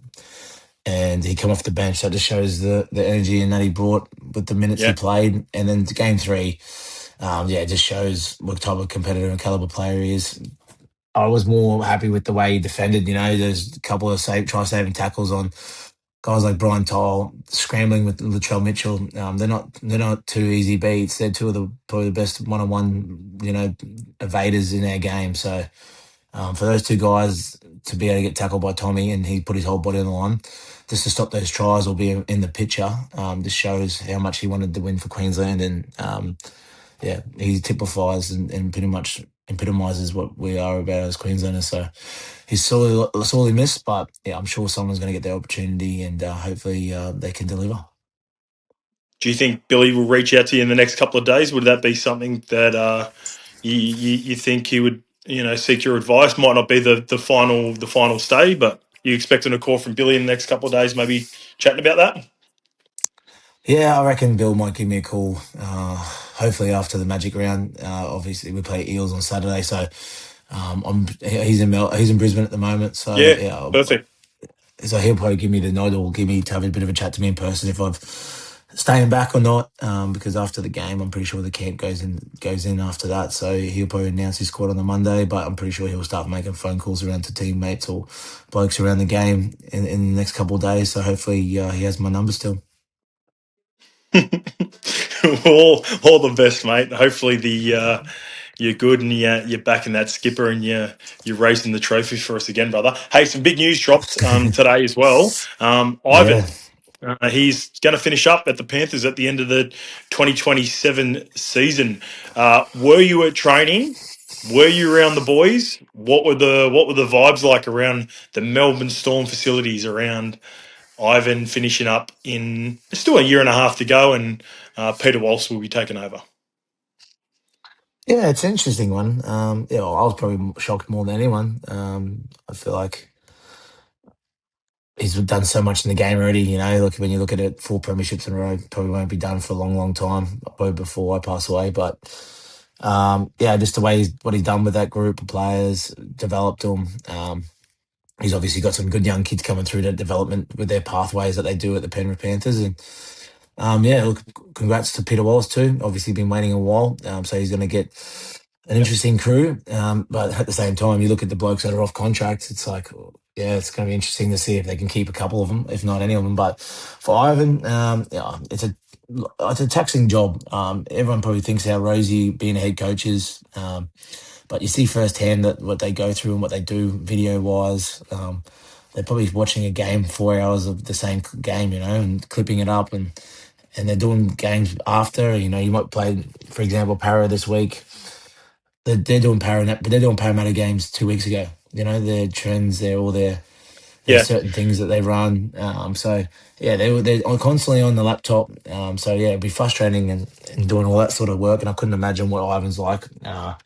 With how much detail that goes into his job and what he does. So, look, he'll go down as one of the best coaches of this generation or this era, with probably Bellamy and Wayne. So, it's a kudos to him and his family, and all the best to him and whatever he decides to do. Hopefully it's not New South Wales after Laurie, but I'm sure he's going to go probably sit on the farm or do something nice and holy.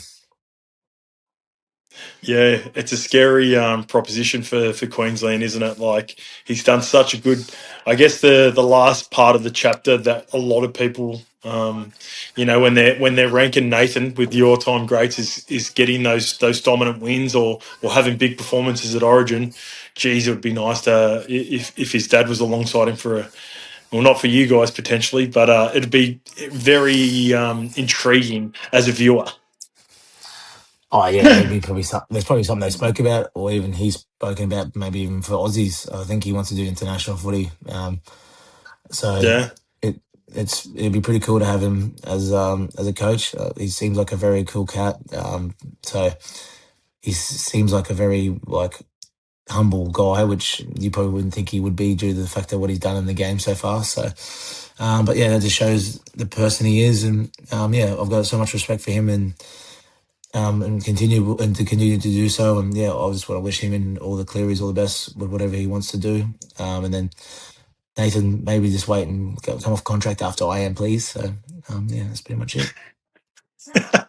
One last little thing too, because you mentioned coaching. That's a big reason why we sort of just weren't able to get Foz on for this year, because he was doing the assistant coaching and how much video they got to watch. I don't think the people realise that. You guys work really hard, but you get a little bit downtime to go home after training's finished, where they're just constantly watching video, constantly watching film, up all hours a night, cutting it up for you guys so you guys can watch it the first thing the next morning.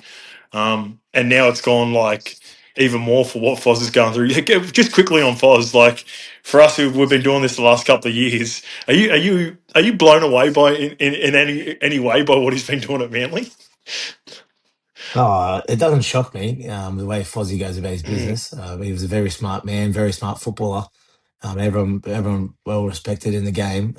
He's just got so much respect from everyone, just the way you talk to him, the way he talks to you, and the way he treats you. It's just I met him once. I think it might have been at Chez's wedding proper, and he was like, we were best mates, So it's just, I just feel like he's got that personality that you just want to be attracted to, and I feel like he's just got so much respect, and everyone wants to play for him. So doesn't surprise me that the boys are out there playing for Foz. It'd be nice to get a couple of accolades from, myself and you. We pretty much kick-started his coaching career after, giving him his gig, but he won't ever do that to us. But hopefully one day, writes a book and puts our names in there one day.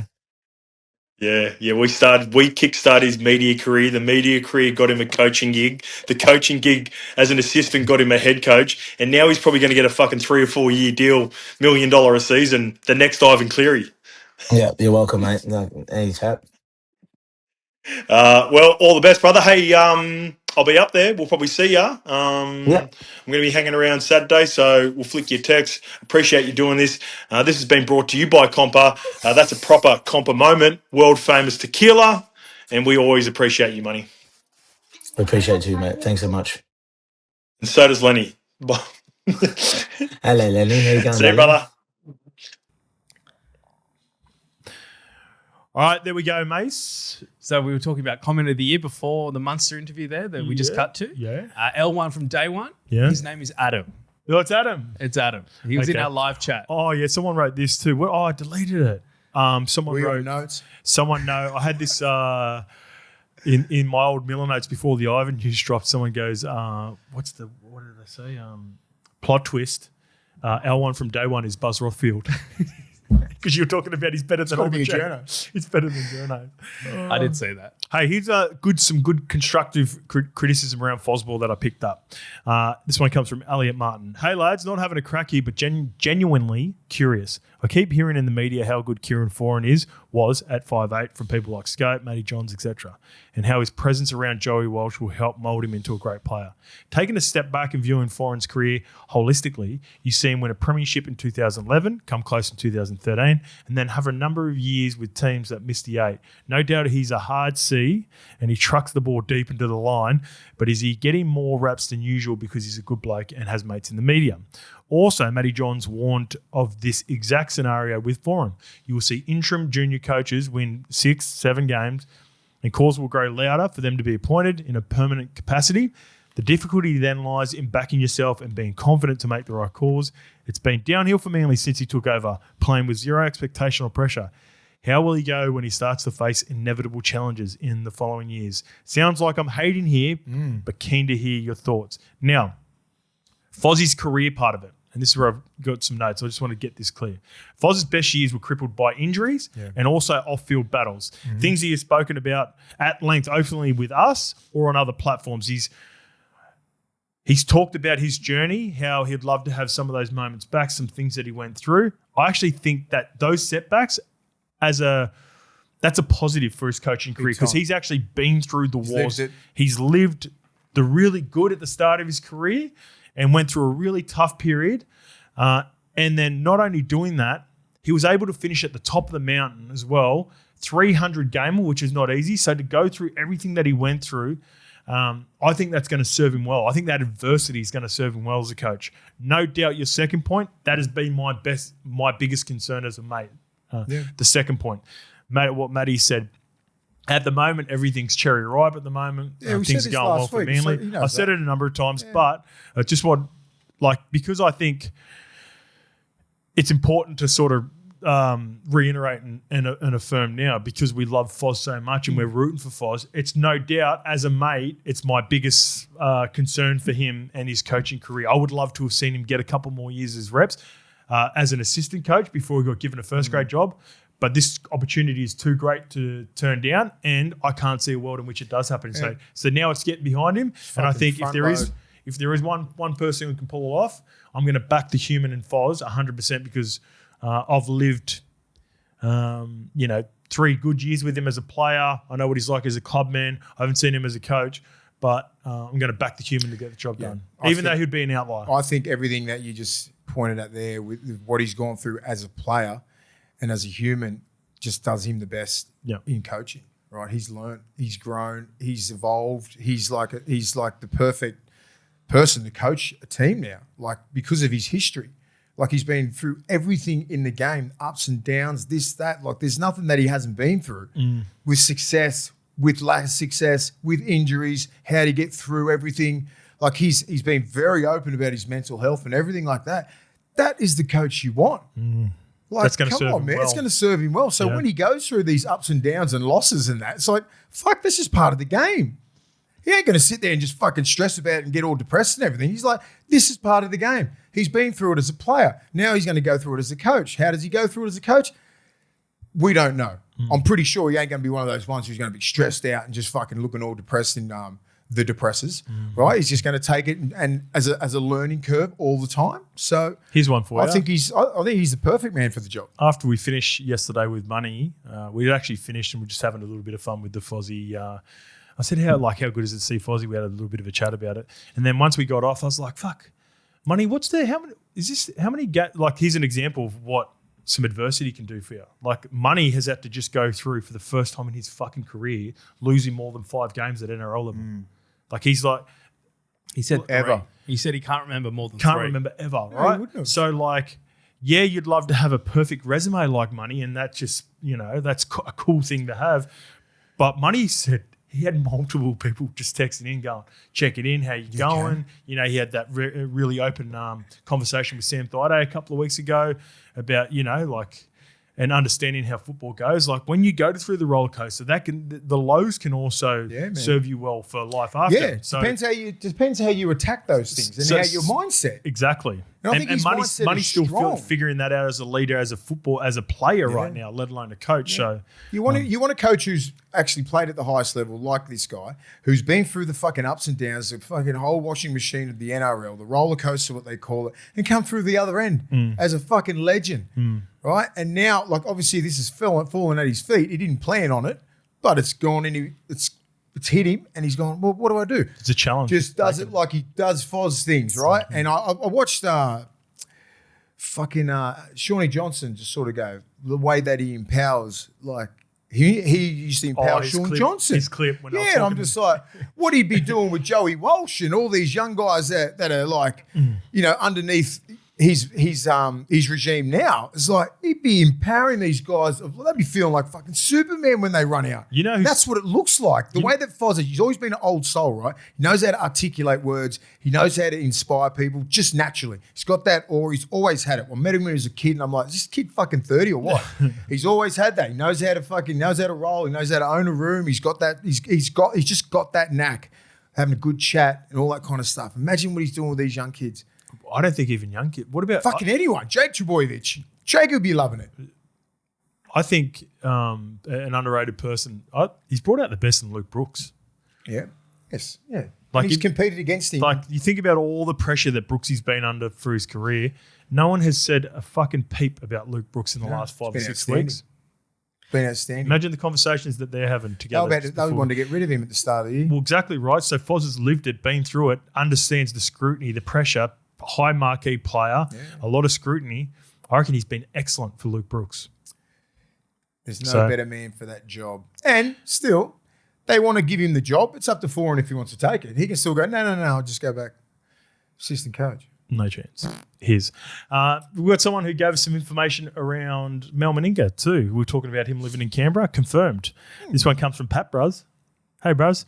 Hey, boys. L1 from Day 2 here can confirm that Mel is indeed still living in Canberra. 2 weeks ago, I had the privilege enough to get the call up from the boss to do work at his house. When I arrived, he just finished a long Zoom meeting with people at the Bears. I don't know how he knew that. I put levels on through the AirPods and got stuck into my work. He was nice enough to make some small talk with me between and countless phone calls he makes. I also got to ask him about the Bears. This was before the PNG stuff blew up. He said that he goes over there once every 2 weeks for a few days at a time. Most of the time involves meetings, phone calls, back and forth. And has family here and hasn't set up a home in Perth yet. He was awesome to rub shoulders with, an experience I'll never forget. Love the Potty Boys and go the Tigers. That's cool. That's pretty good. That's cool. I mean, you'd hope to think that in the next, 4 months he moves over there. Next week. He needs to be over there next week. But he's over there every 2 weeks. He's still got a family here. It'd be out, he will be over there. But he's doing it. He's doing his best, isn't he? What do you reckon? What do you reckon Paddy said? What do you reckon Paddy said to Mel? He goes, "What are you up to? What are you up to, bros? You just get off the Zoom with." I can just imagine. I don't know. Hey Mel. What are you doing, bros? You talking to Perth Bears? Who's talking to? Benny Gardner? You go Zoom with Benny Gardner? I love we got. If you're an L1 day one, you're out there and you want to be a little journalist. Yeah, you got to get out there. You got to listen. We got our spies. We got our spies all around. Now, when are you moving over? I didn't know you were still here. When are you going over? You send spies and do garden work at your house. Yeah, if you want to build a deck of Benny Gardner's house. You'll be getting your lawn done for free, Mel. That'd be pretty cool. Rocking up to the job. Oh, jeez. Yeah, that would be cool. That's why I put it in there. Like, imagine just rocking up and you get like, you do work at Mace's house or Mel Meninga's or something, and you're like a diehard footy fan. I would be exactly like him if I didn't play first grade. I'd go, fuck. Mind if I just boys? What are you up to? Got any water in there, Mel? Have a Coke Zero. Oh, how good. Good work. Good work. And another good point. Andrew Webster brought this up as well. Remember how I talked about the difference between the Bulldogs and Cronulla? There's so much noise around the Bulldogs all the time, not as much about Cronulla, only one win above the Bulldogs. Another reason the Bulldogs get so much media attention is because if you look around the media, Braith on NRL 360, Mace on levels, James Graham on the buy round, Rennie on bloke and bloke in the middle and BTFU. All former Bulldog grades are overflowing with passion for their club and just want to see them succeed. And then you've also got Gus on the 9 coverage. Yeah. So I didn't think I've never thought about that. We've covered Bulldogs get talked about so much on every platform that's really important. We're dominating every platform. There's a Bulldogs. Yeah, there's a fucking Bulldog on every fucking platform. So they got to almost welcome the noise because if you're going to be out there, exactly, like you got to own it. Because stop doing podcasts. Because in my opinion, I'm thinking. I was like, fuck, that's a good point. Right. In no other club has a direct link to get an opinion from their greats like the Bulldogs do. Yeah. Every single Who's platform. the closest then? Like no one. Daylight. It's maybe the Broncos. Maybe the Broncos with Queens. Yeah, that's only Gordy. Yeah. And it's not even like you don't even look at Joey and Matty as Knights. Nah. You guys are bona fide. We're Bulldogs. Yeah. But Matty's got Gold Coast. Yeah. Joey sort of likes to keep it distant. New South Wales, great. Bullets. Yeah, he'll go New South Wales. He's happy to go hard on New South Wales. Yeah, you're right. And we're all and we are very passionate about our takes on the Dogs. And I'm just at the moment now. Maybe Manly greats like me and Tom and Eddie. You and Tom and Eddie, you got enough fire there. Nah, it'd be and Mace. And me, fucking hell, don't forget me. And Foz when he was on with us. probably. There's no one, mate. No, not with that sort of point. Every single platform. Super Saturday. I'm trying to think of who steps in on a Super Saturday. Who you talking about? Braith on 360. He holds court there, right? So he talks about that a lot. And then you got me, and you got fucking James Graham. We're all like pretty passionate when it comes to Bulldogs things. I was thinking the other day. I said, "Fuck, I got nothing to say." I got like this week, like we just got to win. But we get hammered with questions about it because you're all on the time. I know, but because you got a direct line to get feedback. Yeah, I speak to people out there and say, "How are we looking? Yeah, we look good." And it like for the people arguing about I think people are commenting about the Sharks. If I do a Sharks clip, if I do any other team, the clip doesn't do as well because they don't have that much of a. I'd love to know the membership stats of Cronulla. Yeah, that'd be the lowest for sure. NRL 15,000. Who do you think has the lowest? Cronulla. Titans. Let's have a look. 2025. 15 to less. 15, I think. I'll stick with Cronulla. Yeah. Because they've got more to compete with in Sydney, just around the corner. Wow. Really? Roosters. No. Cronulla. Manly. No. Manly. What? Manly? Apparently Manly. No. Oh, here we go. Yeah.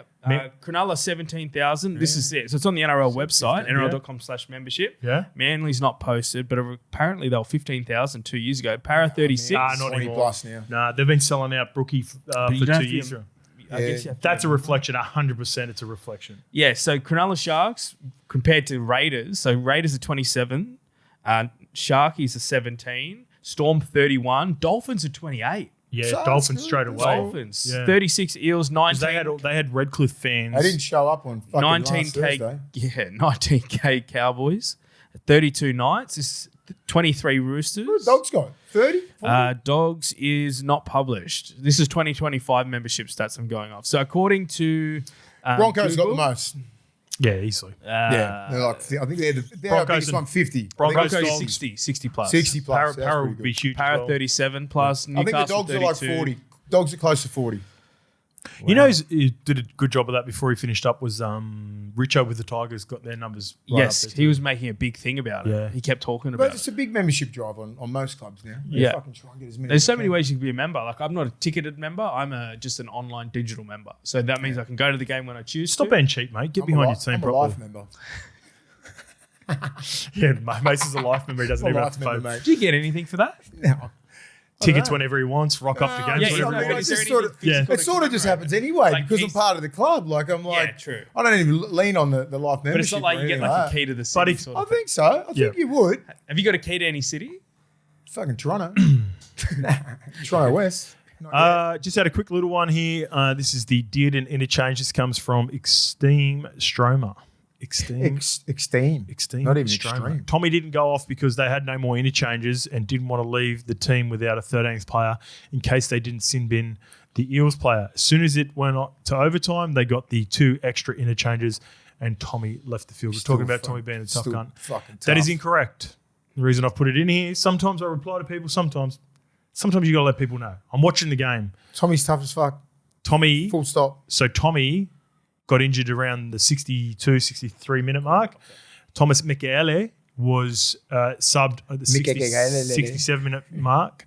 He was the player that was subbed off because Tommy gave Todd Payton the all clear, and you would know that too, not only if you're watching the game, but you can get information from presses as well. Toddy Payton said he was questioned about it. Did you consider taking Tommy off? You only had 1 interchange left. And he goes, no. Tommy said, I'm good to go, and stayed out there. Because they're even talking about. So the reason I'm not doing this to rip into this guy, I just wanted to little fact check. I won't be a little surprised. fact. No, but he's also sort of questioning the, I guess, Tommy not going off and maybe the toughness. Yeah. Tommy turned down an interchange, and I want to make that clear because I want to put an exclamation point Fucking on oath. how tough Tommy Dearden is is. a That's the reason I put this in. bad motherfucker. All right, let's get to Puppet Macros, their healthy, fresh meal prep. If you are watching for the first time, levels 30, that'll get you $30 off the first box. Levels 10, 10% off all future orders. And I want to give you a couple of recommendations here now. Solid what I got. Did you like it? Yeah, fuck. Did you like the teriyaki Everything. chicken fried rice Everything. I lean? did. I've Was chucked good. both in. I also got the hot chili beef bowl as well. I tried that sometimes- last night. Yeah, Delicious. did you like it? Yeah. So what I do like to do with here's a little hack. Sometimes I like to have, if I'm really hungry, like to combine 2 meals. So you have the hot chili beef bowl, and you put It's Japanese rice. not the Japanese rice. Where is it? The steak that we got. Oh, the beef with the broccoli. Yes. Yeah. So I cut the little pieces up, put them into the beef bowl like rice beef, so you get extra protein, extra. I've got to extra talk to meat. him. Chat, should we have a levels? Fuck off, chat. Go L1 from day one. We're not L1s chat. from day one. We are not chat. We should That's do a chat. custom That Papa is so Macros. chat. I reckon we could do a custom Papa Macros. Okay. Let's Got have a it. chat to them. All right, let's get it going. Love the team there at Puppet Macro. So go on, get your orders in now. By the time you're watching this, it will close for Sunday delivery. Here's one from Jack with the Jack with it. Jack. Dash P4R. Correct. Jesus, fuck. Webby the Halves Whisperer. He's a good shout. How you going, lads? One Good, thanks. on the Warriors and Webby. The last 2 seasons they've had Metcalf in 25 and Tanner Boyd this year, both having breakout years as a 7. I really don't think this is a coincidence. Remember when Webby joined the Warriors, there was a lot of talks around SJ and whether he still had it, as his style of play was amazing, stepping and speed. Then in his last couple of years, he seemed to mature massively as a player and turned into a great game-managing 7, which correlated with Webby arriving at the club. That sort of play development is really special, and I think for a young coach, it's an unmatched skill. There's not been many new coaches in the last couple of years able to do such a tremendous things. Love the potty, up the Bears, give us a cap compensation, Jack. I don't mind that. He's been good. The SJ shout is outstanding because he got robbed of a Dalian. Yes. He got robbed. Oh, of a Dalian. robbed. Not robbed, but you know what? I thought he deserved it. Kalen was pretty good. Kalen was awesome, but I was just thinking SJ ain't going to put another one like that together. Kalen possibly could. But he can't. But I'm not. That's the way I was thinking. I was like, just Okay. they don't care about that. Yeah. I was like, God, just give it to him. He deserves it. You know, he's been Yeah. around. He's been around. Yeah, What, yeah. I get your point. I get your 15th year in the game. Blah blah blah. Anyway, but He has. He's done really well with halves. Metcalf, I got him from Cronulla. Tanner Boyd got him from Gold Coast. Like it's not a fluke. Chanel Tavita Harris, he's turned into a genuine 6 where no one really knew where he. Chanel Harris Tavita. You threw me off there. Yeah, I was like, they always fucking. That didn't sound right. Chance Nickel Clockstad and him are fucking. They play with my fucking brain. Yeah. So those halves there, they're like, they're outstanding. Do you know I called. I can't believe I'm missing this. Remember a couple of years ago when we were doing YKTR, we ran into the South players. I called Regal Campbell Graham. Regal Campbell. Yeah, well, that's fair. That can happen. Regal Campbell Graham. About 10 vodkas. He was off it. Like Campbell Graham was, or did you call it Regan Campbell, or did you call Campbell Graham Regan Campbell Graham? I called Campbell Graham Regan Campbell Graham or some shit like that. Sounds better. Yeah. Change your name. Campbell. I was like, I don't think I went. I didn't call him like full name. I didn't go up to someone and go, "Hi, Willie Mason," or "Hi, Regan." I was like, "Regs, come in here," because we're in like a little booth, and he must have been looking at me like, "What?" Not surprised if Regan Campbell Graham is in an Origin side as well.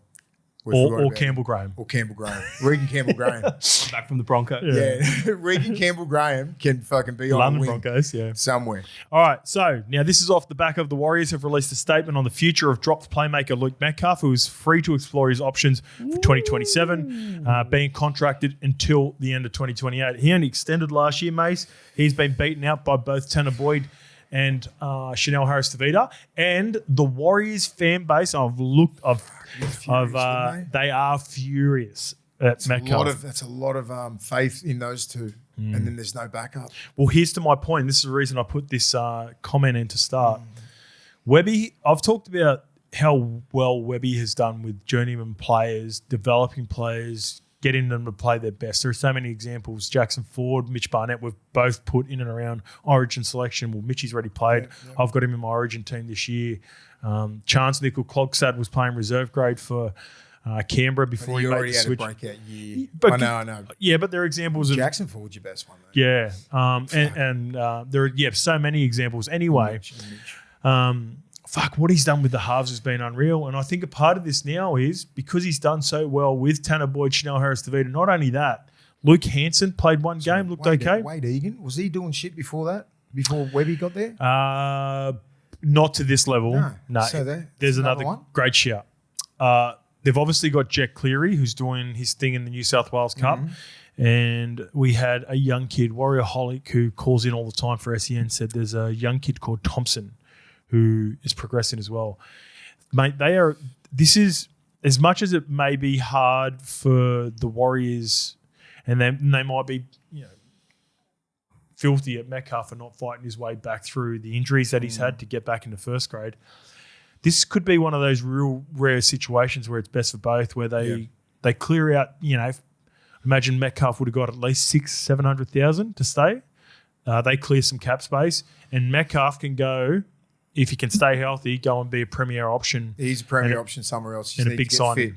And it is it's great from the Warriors to even look at that, and just because sometimes teams get greedy. You're like, fuck.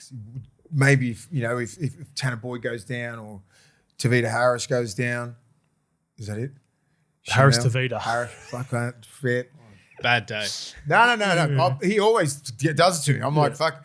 You've never got it wrong before. CHT. Chanel Harris Tavita. Chanel Harris Tavita. Yeah, Chanel Harris Tavita. I got it. Chanel Harris Tavita's been outstanding, right? Yeah. So it's just like, you go, well, Luke Metcalf is a gun. He's a starter. I want him to progress into the player that I think he's going to be, but it's going to have to be somewhere else. That is fucking ballsy from a club to let him go, and even having Webby going, go to give him the blessing to go and do that to other clubs. Would you do it? I think they feel comfortable with their options. Big time. That's what I'm saying. But I'm like, injuries happen in the game. Of course. And so you try and always keep an ace up your sleeve. He's the biggest ace they got. Yep. And to let him go and negotiate with other teams is awesome from the Warriors. I was chatting to Matty Johns about it on SEN the other night, and I looked at the comment section. Everyone is so pro Tanner Boyd right now, and Metcalf's. They're filthy with Metcalf and not fighting his way back into first grade. Way when you can't even like Tanner Boyd had to do last year, right, where he arrived. He had to, wait for his opportunity. He got that when Metcalf got injured. He also got fucking pizzled at the end of last year too. Like if you actually look at the comment section, he's turned it all around. Again, that's how fan bases are. They quite often live in the now, and that's fair enough. I still do believe that I test games that I've seen in short sample sizes from both of them. I still think Metcalf's got a high ceiling. Matty thought that as well. But it doesn't matter what we think because Webby is really comfortable. They've just extended Tanner Boyd, and that's probably led to this as well. And there were chats around negotiations with Chanel Harris-Tavita. I think he's very close to getting done as well. And then you've got the youngsters, Luke Hanson and Jet Cleary. So if he's on 600, like just say a team like, Parramatta or someone like that, just off, they'd pay half and you get him for 300. Not even. I think it's straight swap. I know. Because he's one of those rare guys where it hasn't, like, the club are happy with the depth that they've got to cover How would that work then? Like he would just be like just a whole new contract and see you later. Correct. Yeah, he just goes, all right, if you can go get Luke Metcalf. More. Luke Metcalf, I believe, could go. There would have been a couple of clubs that were trying to get Luke Metcalf. I think these clubs, he would be, for me, their best signing if the Perth Bears were able to get him. The Dragons have had their issues in the halves. They've tried to fill it with Atkinson. It quite hasn't worked out. Sharks are another option where he started his career. There's also where would he go with the Sharks? There's whispers around Nico Hines at the moment that aren't going away. And the Eels are going to lose. I know Ronald Volkman's been going good, similar to Tanner Boyd. They're both sort of great for Moses. He could link up with Mitch Moses and be a long-term option for them as well. Doesn't he want to play 7? It's like there's a difference between playing 7 with Tanner Boyd and Mitch Moses. That's fair. Like when you come out and say that, and that could be a part of getting the release. Like no disrespect to Tanner Boyd, but Tanner Boyd's again short sample size. They mentioned the Dogs as well. If you're happy to go play 7 with Mitch Moses, Nathan Cleary, and you take your licks and develop as a 6 or become a 6, in comparison to sitting behind or Dragons would be a good shout. You got Drinky there, you got him. I'm sure they'll get some other. Their forwards look like they go pretty hard. They just need some quality 7s and a fullback, and that. I don't know. Isn't he a South Coast? He's South Coast boy, yeah. But what they throw the Dogs in there for? People just people just throwing that to me, going, "Get Metcalf." Just because you guys are linked to everyone. Just because they're linked to fucking. Yeah. Just because he's a half an hour. Coffs Harbour, he's from up north. Because of your uncertainty with your roster and potentially moving Lockie Galvin to 6. The unrest with Matt Burton is always talked about. Matty Burton may move on. And if he's available. And if he wants to come, you couldn't ignore him. The two biggest names that, if they become available, that could link up together in Perth and not stick it to the clubs, but stick it to the fan bases who just aren't quite happy with him at the moment. Nico at 7 and Matt Burton at 6 at Perth Bears. Brace, try get that done. Because I think both clubs would go, you know what? They've been great players for us, but it would free up a whole bunch of cap and we could make other moves elsewhere. And fly us over there, Brace, you tight ass. Come on, man. It's the Bracey was saying on 100% footy because he went back at Gal that it's like a government thing. So the government looked after us at PNG. Of course he did. I was sitting next to the PM. Give him the rock. Boom. What's up? Anyway, so wherever he goes, he's going to be a success. It'll be a diamond that they get. He can play. What are you laughing at? Just the PM thing. What's up, PM? Thanks for bringing us over. Anything else? Yeah. What about Toby Sexton? For what? He's doing he's Perth, isn't he? Yeah, but like for what you just said, he's going to get done over twice. Yeah, I know, but it's like Toby Sexton the player. Yeah. But if you get Nico Hines and Matt Burton, he's just 7 and 6. It's like the Metcalf conversation with playing 7 with. Yeah, no, I'm just trying to shout out to Toby Sexton. Toby back in fucking Super League. All right, ready to go? Yeah, man. Oh, she's out. What happened? Here we go. Just live reacts to the lineup here. So Tiana Penatani-Gray is out for New South Wales, Lukey. So Kezi Apps, she's been doing the damn thing for a while for New South Wales. So good replacement. Was she out? She didn't get picked, Kezi? No, Kezi was on the bench. Okay, she's in the starting spot, for the back row. Yeah, now she goes in the starting back row. But she was awesome off the bench through the middle for him as well. So I'm just looking at the lineups as well. So Keely Joseph is back. So is Mackenzie Wheel as well. She got knocked out in the first game. Yeah, this is going to be good. Here we go. So the Women's State of Origin will kick us off tonight as well. I'm going to stick with my same selections just for player of the match in this as well. We're going to double up on Koenig and we're going to double up on Abby Church. Abby Church didn't have her best game in game one. A little smoky. If Queensland would do anything crazy here, I was so impressed with Shante Kiria-Ratu's kicking game. If Queensland are to win this game, it's going to be because they play the yardage game well. And as I mentioned, Chapo and Abby Church just had no answers for the torpy bombs that Shante was putting up. So little Smoky might have something on them. Lukey, can you get the odds? I can do. Go to the tab right now. All right, so we've got Koenig's at 650. We have, pardon me, Abby Church at 17s. And where's Kiria-Ratu? Ooh, 51. Of course, we'd do that responsibly, right? Something just to have a little bit of fun watching the game. But Koenig was a little bit, started the Origin slowly in game one, but she missed a lot of the preseason as well. So can't wait to watch that tonight. Going to kick the feet up. Let's get to Friday, May 15th, Cronulla Sharks versus Canterbury Bankstown Bulldogs. That's at Suncorp, 6 p.m. They're all at Suncorp, so I don't know read that out every time. Big ins for the Cronulla Sharks. Jesse Ramian and Ronaldo Mulatalo return in the back line. That is going to be huge for them. They've been struggling a little bit out there. Jaden Beryl was in for Blake Brayley. That's a big out. And Cam McInnes has got an ankle injury as well. So Jesse Calhoun goes back into the starting lineup. As for the Bulldogs, Matt Burton returns after missing last week just with sickness. Max King is another big in, Mace. You mentioned that. Yeah. He should be back. Yep. He was a big loss for you guys. And Kurt Mann, who missed last week as well.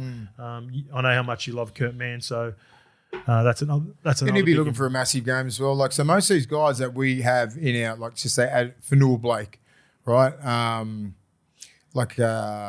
Even Kurt Mann could be pushing for this last little push for Origin Max team. King. So, like, you're going to, Max King, when no one's even mentioning him. Presto, you know what I mean? Because the Bulldogs have been going pretty ordinary the last month. And even Critter. Critter's like, people start questioning that. You know, it's like he should be a lock. He's in my one team. even fucking doubting that, and I'm not doubting him at all because I know what sort of player he is. He's a big game player. You should be talking about Burton in that fucking 19-man squad.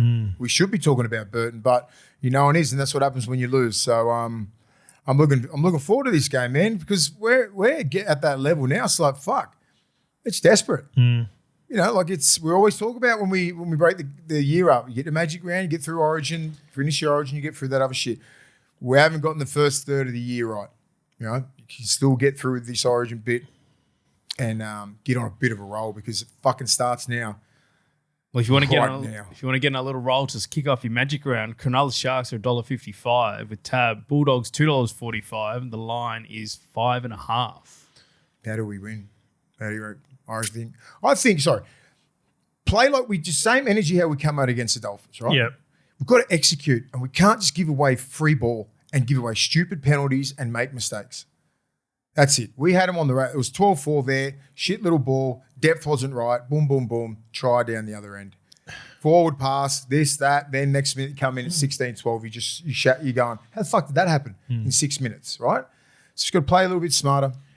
I'm conflicted on this because this team can be dangerous and score points at a quick rate as well once they get in the role, the Cronulla Sharks. And then let in but some Cronulla Sharks could be that sort of team that are down on confidence enough where you could go back to your old style. I don't want to be a hypocrite and go back on what I said on Monday now of the Bulldogs, but this could be the rare game where, like probably Cronulla, Canterbury and Melbourne have been the most underwhelming teams with the roster that they've got. I think they're a better roster than the way that they're where they're lined up currently on the ladder. Both of these two teams are so far down on confidence. The start is crucial, and you could potentially win a low-scoring game if you do the little things right. But I still believe in what I say, and I don't think you should be going into a a game with a defensive-minded first mentality. I think you've got to be able to play footy, then back play in footy, defence.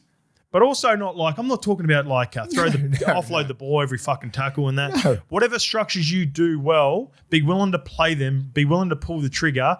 Make sure when you see cues, you go after them. Don't second guess yourself. And I think when these two teams have been at their worst, that's what's been lacking. So Yeah. Ronaldo's going to be big in. He scares But me. he ain't played that much football. I'm on your Dogs, Mason. Yeah. Yes. I'm going the Dogs in this game. I think Max King, you've really missed him. The great opportunity with Leo Thompson, and Just mate, and like with no confidence, I'm on your Bulldogs. But like, last week, even like, Ciro come out and said our backs need to make your tackles. You got to make your tackles. Our middles are fucking working way too hard for you to just get palmed off 7 times, right? Make your tackles, and that's all. And this week they would have been all onto that shit. Would have been all defense. So I'm just looking for a massive lift from the Dogs, and they know what's on the line, man. They know it's like fuck. We lose this game, then it's like you start talking fucking mathematically and all this sort of shit. So from 5th to 15. You got to start winning. You got to start going on a roll. You can't leave it too late. You can't be going fucking get through Origin, then have a run late. We've got the team now started to start the run right now. I can't see this game going any other way than a low-scoring fucking 14-10 or 18-12 sort of game, or 32-28, or they throw caution to the wind. It's not like I can't really see say a 36-10, 36-16, like a blowout from either. I feel like it's going to be a tight, low-scoring affair or a big blowout. Both teams finally just go, fuck it, just play footy. I want to see a big game from Matty Burton, Stephen Crichton, Max King, and Presto. Like, they're in key positions. Key positions to get that game. Well, 2 of those guys are part of my same game multi. I am on Matt Burton and Jacob Preston for the Bulldogs. I feel like they need to play direct. Similar to what I've been saying the last couple of weeks with some of the teams I've been going after. Matty Burton missed last weekend. I think he's going to be refreshed. Jacob Preston, Origin just around the corner. I feel like he wants to have a big game. And on the flip side, a guy who's now eligible for Origin as well. I've got Britton Nicotta for the Cronulla Sharks. Hasn't been at his best the last couple of weeks. Missed his timing a couple of times with Brayden Trindle and Nico Lyons. But there. And if they just get the execution right, he's always likely. So Fanua Blake worries me. The 2 right edge back rollers and Matt Burton to get his running game behind. Fanua Blake worries me near the line. But if Brayley was playing, I'll be pissed. I'll be shitting myself. Yeah. If Brayley was playing, because he's forwards first. I'm not sure. I haven't seen much of Jaden Barrell. He's a bit of a journeyman. Been there for the lower grades for a couple of years now. Expect to make not a journeyman. He's a late bloomer. 60 tackles. Yep.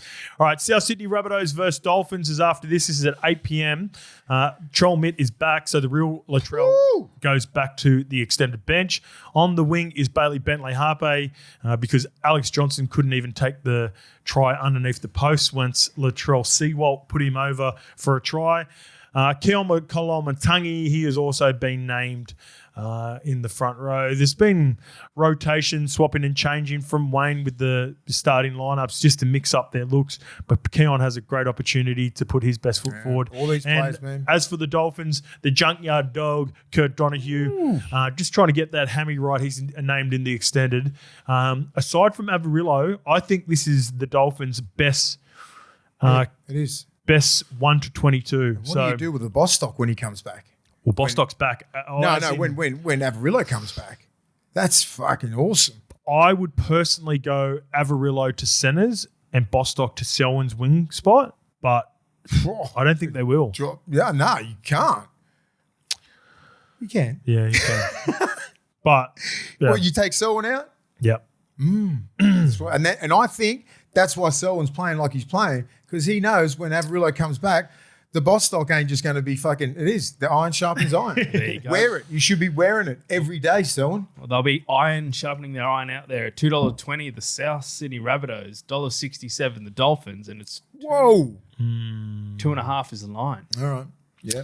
So who's missing from the start of the year when they put up a big scoreline? They opened the season against each other.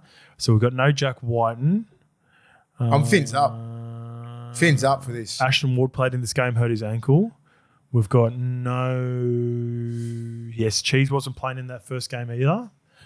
Did you have a look who's playing for these positions? Oh, Alex man? Johnston. The Hammer's playing for his position. Cobbo's playing for Origin position. Max Plath, he's get his name mentioned around. Fenifuiaki, right? These names are getting thrown around. Tom Gilbert knows he needs a massive one to get back in these teams. So it's like they've got a lot more players that are like around, like getting, the genuine one is Hammer. Hammer's in. Everyone else that I said is fucking, you're around there. The Flegler, everyone's sort of going, fuck, one more game, I could get it over. So the opposite for Latrell and Cam, they will definitely play for New South Wales. So, did you ever find that hard the last game just before Origin, focusing in on club level? You don't think about injuries. Yeah. It happens. That's just natural. You just natural, and then it's just once you play, you play. Okay. But before you're going, would you rather be Latrell and Cam Murray right now, knowing that you're going to be in the team, but just got to get through it, or would you rather be to keep you motivated? Would you rather be like Tom Gilbert, Tom Flegler? All that. Because that's who you were. I was like, fucking just get me into camp. Because it's just a different level. Right? And it's just, and it can help the team so much. It's a detriment sometimes, but I look at it as like, man, imagine Max Plath gets an Origin cap. Funifuiaki, you get Flegler back. It's like, fuck, like they're your boys. They're back. They come back from Queensland camp with a different energy. So I think the Dolphins will get this game. Yeah, I'm with you on the Dolphins as well. They're my team. They're my sleeping giant. Everyone knows I'm a Dolphins lover. This is not going to be easy, especially if Latrell. Feel like Latrell, Magic Round. I want Latrell to fucking before Origin. Wayne loves beating Dolphins as well. Yeah, I know. He's got a mad. I want Latrell to rest. Is he 3 from 3 against them? They won both last year. I don't know, because they won the first game. Remember, they had the Cyclone game, which we talked about, where they had to change the fixture, and then I feel like they would have dusted them up at the back end of last year as well. And they definitely beat them this year. This game will be right. Rabbitohs have won 3 out of 5. Yeah. So maybe Wayne's won all 5 because they maybe. Yeah, wow, because he won the 2 when he was at the Dolphins. Yes. Wayne 5. Everyone knew. That's actually. I'm gonna. That's it. No, that's it. Yeah. I'm on the Dolphins, and this is going to be a high-scoring affair. We're going to see some points, no doubt. These two teams prefer to especially the Rabbitohs, they prefer to score points. This is going to kick off Magic Round in the best possible way. I can't wait for some this. star-studded plays out there, man. I probably should have done this one for my try scorers because there are going to be plenty in this game. Again, looking forward to Herbie versus. This is a good matchup for Bostock too. If Bostock is he's the real deal. Yes, Latrell. You got to handle him, and I just want to see what Latrell comes. What sort of Latrell hits the field? Yeah. Who is his? Who have they got on the bench that can cover him? Oh, you got Latrell. Seawalt. Seawalt. So I don't think Latrell's a 100% playing. Oh, really? Yeah, I just think he's going to get named because he can get through it, and I'm like, I reckon he'll get to a warm up. See how he's feeling? Yeah, and with Wayne back spasms? Yeah. You don't know how they can just turn up out of nowhere. So I'm not sure because Wayne will be resting him all week. He'd have probably today be a pretty solid session. Right? Yep. Tomorrow game, so jumped on the potty with the boys too, Tom and Eddie. I know, I saw that. Just to correct what I just said before, so Wayne has lost last year as the Rabbitohs, 50 to 28. I remember they got the pumped. Dolphins. Yeah, they got pumped because the Dolphins beat us. And they went and beat South. Yeah, and South went on that bit of a run of 50s. And South beat the Dolphins on the first game in 2023, 36-14. There you go. So it was a fun stat to make up in your head. Yep. No. It was an Still incorrect one. All right, Saturday we'll kick off with the West Tigers versus FOZBALL, the Manly Seagulls. So Terrell May is back after the birth of his, I believe it's his first kid potentially. Congratulations, but congratulations to Terrell. We said that. That's why he missed the Melbourne Storm game. Latu Fainu is in the starting hooker position. Tristan Hope has been dropped to the bench. As for the Seagulls, Clayton Falalo was a late switch to fullback last week. He's been named at fullback. Tolu Kola in the centres. Jamal Fogarty has been named to return. That was the same last week. So we've also got Joey Walsh lurking there and again in the number 19 jersey. Simpkin is in for Wakeham. Yeah. Zach Docker-Clay on the bench. He suspended Wakeham. Wakeham got he suspended got for that fucking Sonny Bill hit. It was, I think he got Ben Tolsey. Got him good. Yep. Kobe Hetherington. Kobe Hetherington returns as well. He missed a couple of games with concussion as well, or one game at least for concussion. So he's in for Taki Aho, who's Yeah, that sad sucks, news man. about Takeo. That could be his career potentially. Who knows? We'll see what happens. Tip I don't fit, put anything man. like that on him, but that's a huge injury. What's the odds there, Lukey? The odds are 3.10 for Tigers, $1.38 for Manly, Sounds about right. and the line is 9.5. They missed that. They missed Buller. They missed a lot of key pieces that are out that help them win those games, those really big games. They're not in, and it's costing them a lot. So Buller, Dewey, Uppy Carousel, Samuela Fonu, huge outs. Massive. I will say Terrell May is that really unorthodox front rower that just makes shit messy in the best possible way when he's back. Yeah. So he can offload. Yeah, offload and, big engine. He's going to have to play big minutes. Therefore, it allows, Alex Twal to play his role. They've still got that really good mix in that middle there. But they lost the rotation last week without Terrell there, who goes 60 or 70 minutes. Bolle had to play bigger minutes.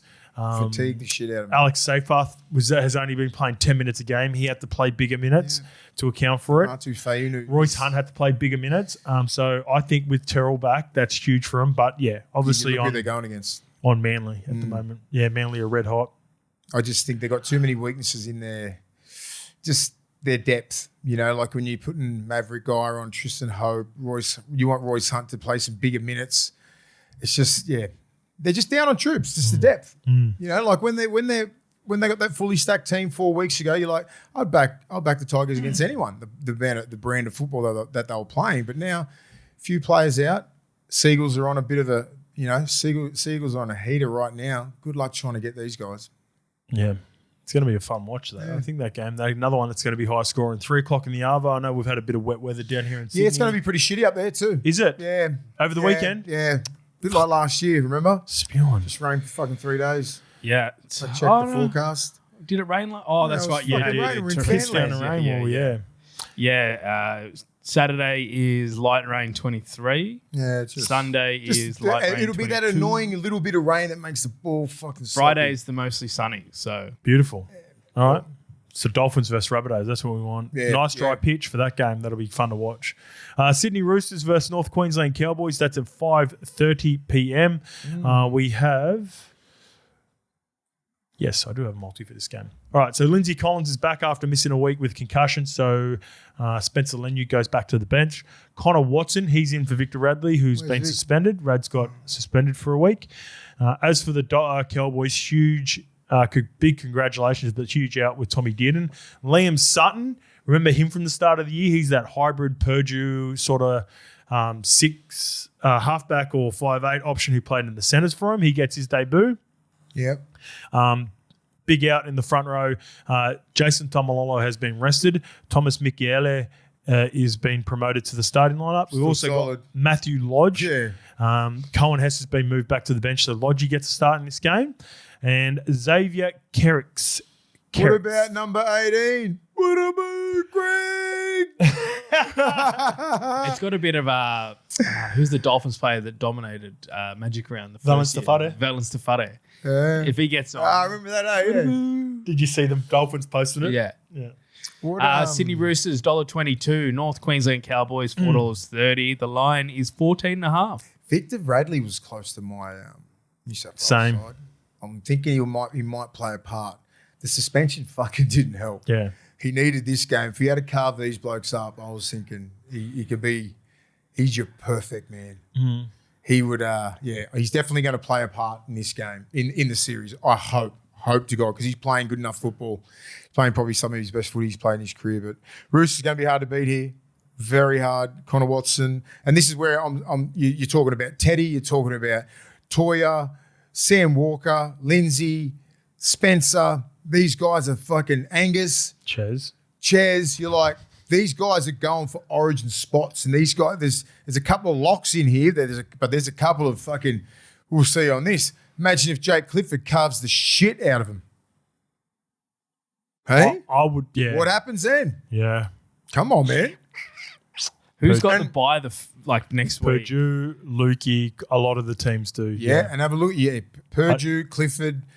You got Ruben Cotter, Halem Lukey. They're all going for it, man. Cowboys don't. They're all going. So this will be a good game. Very good game. Yeah. I just think the Roosters are What's the line? Better outfit. The line for this one was, sorry, I was just looking at the draw, 14.5. Too much. You know, like the Cowboys just showed me last week that they could have one of those games. They can really go on a fucking good run and then just get beat by Para. We could almost do some too much merch, I reckon. Too much. Too much. Roosters, yeah. Too much class. I wonder how many times I get that right when I say that. Too much. Do one of those edits and find out. Yeah, we'll get my find boy out. Matty Mace. All right, next game up is the Parramatta Eels versus the Melbourne Storm. Junior Barlow goes back in the starting lineup. Charlie Geimer punched out 82 of the best last week. Could be a swap, we don't know yet. As for the Storm, they've named Sua Falongo, so he will... He must have passed the HIA, all that sort of stuff? He was actually category 2 for concussion, so he passed that. And the concern was the facial fracture. Yeah, so he's all right. So he must be okay. Moses Leo is on the wing for Hugo Peel, who hurt his ankle or knee potentially. Other than that Melbourne Storm team looked as good as they've looked in a long time. And Money was also talking shit to Lukey once we got off our chat last week too. What's the punning saying? Tab saying? Yeah, Tab saying 3.15 Para, $1.37 Storm, and disrespectful, but 8.5 is the line. Yeah, I think the Storm take care of business here because the fact, look who they got. Stefano wasn't even in anyone's side, right? True. He's going to be going, all right, I fucking belong in that team. One more outing. Cam Munster, he's fucking locked in.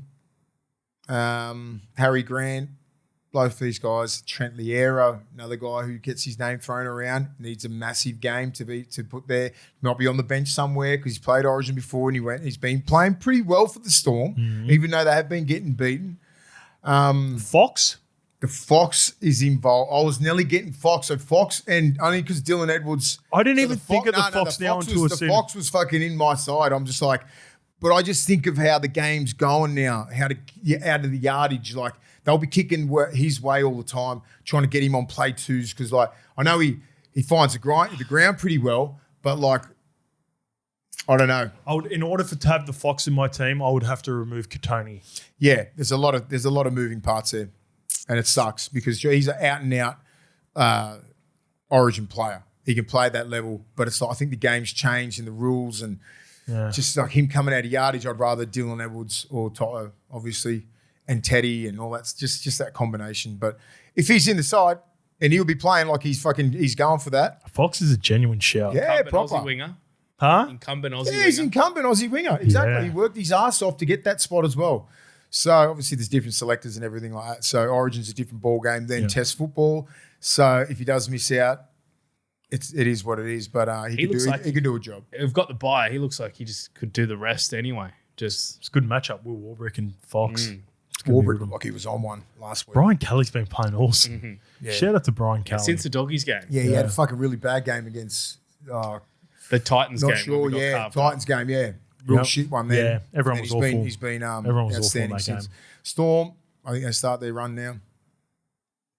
Hard to beat. I like Bloor, I like Lasardi, like Liero, Josh King, Utoi Kamanu, Harry Grant. Come on.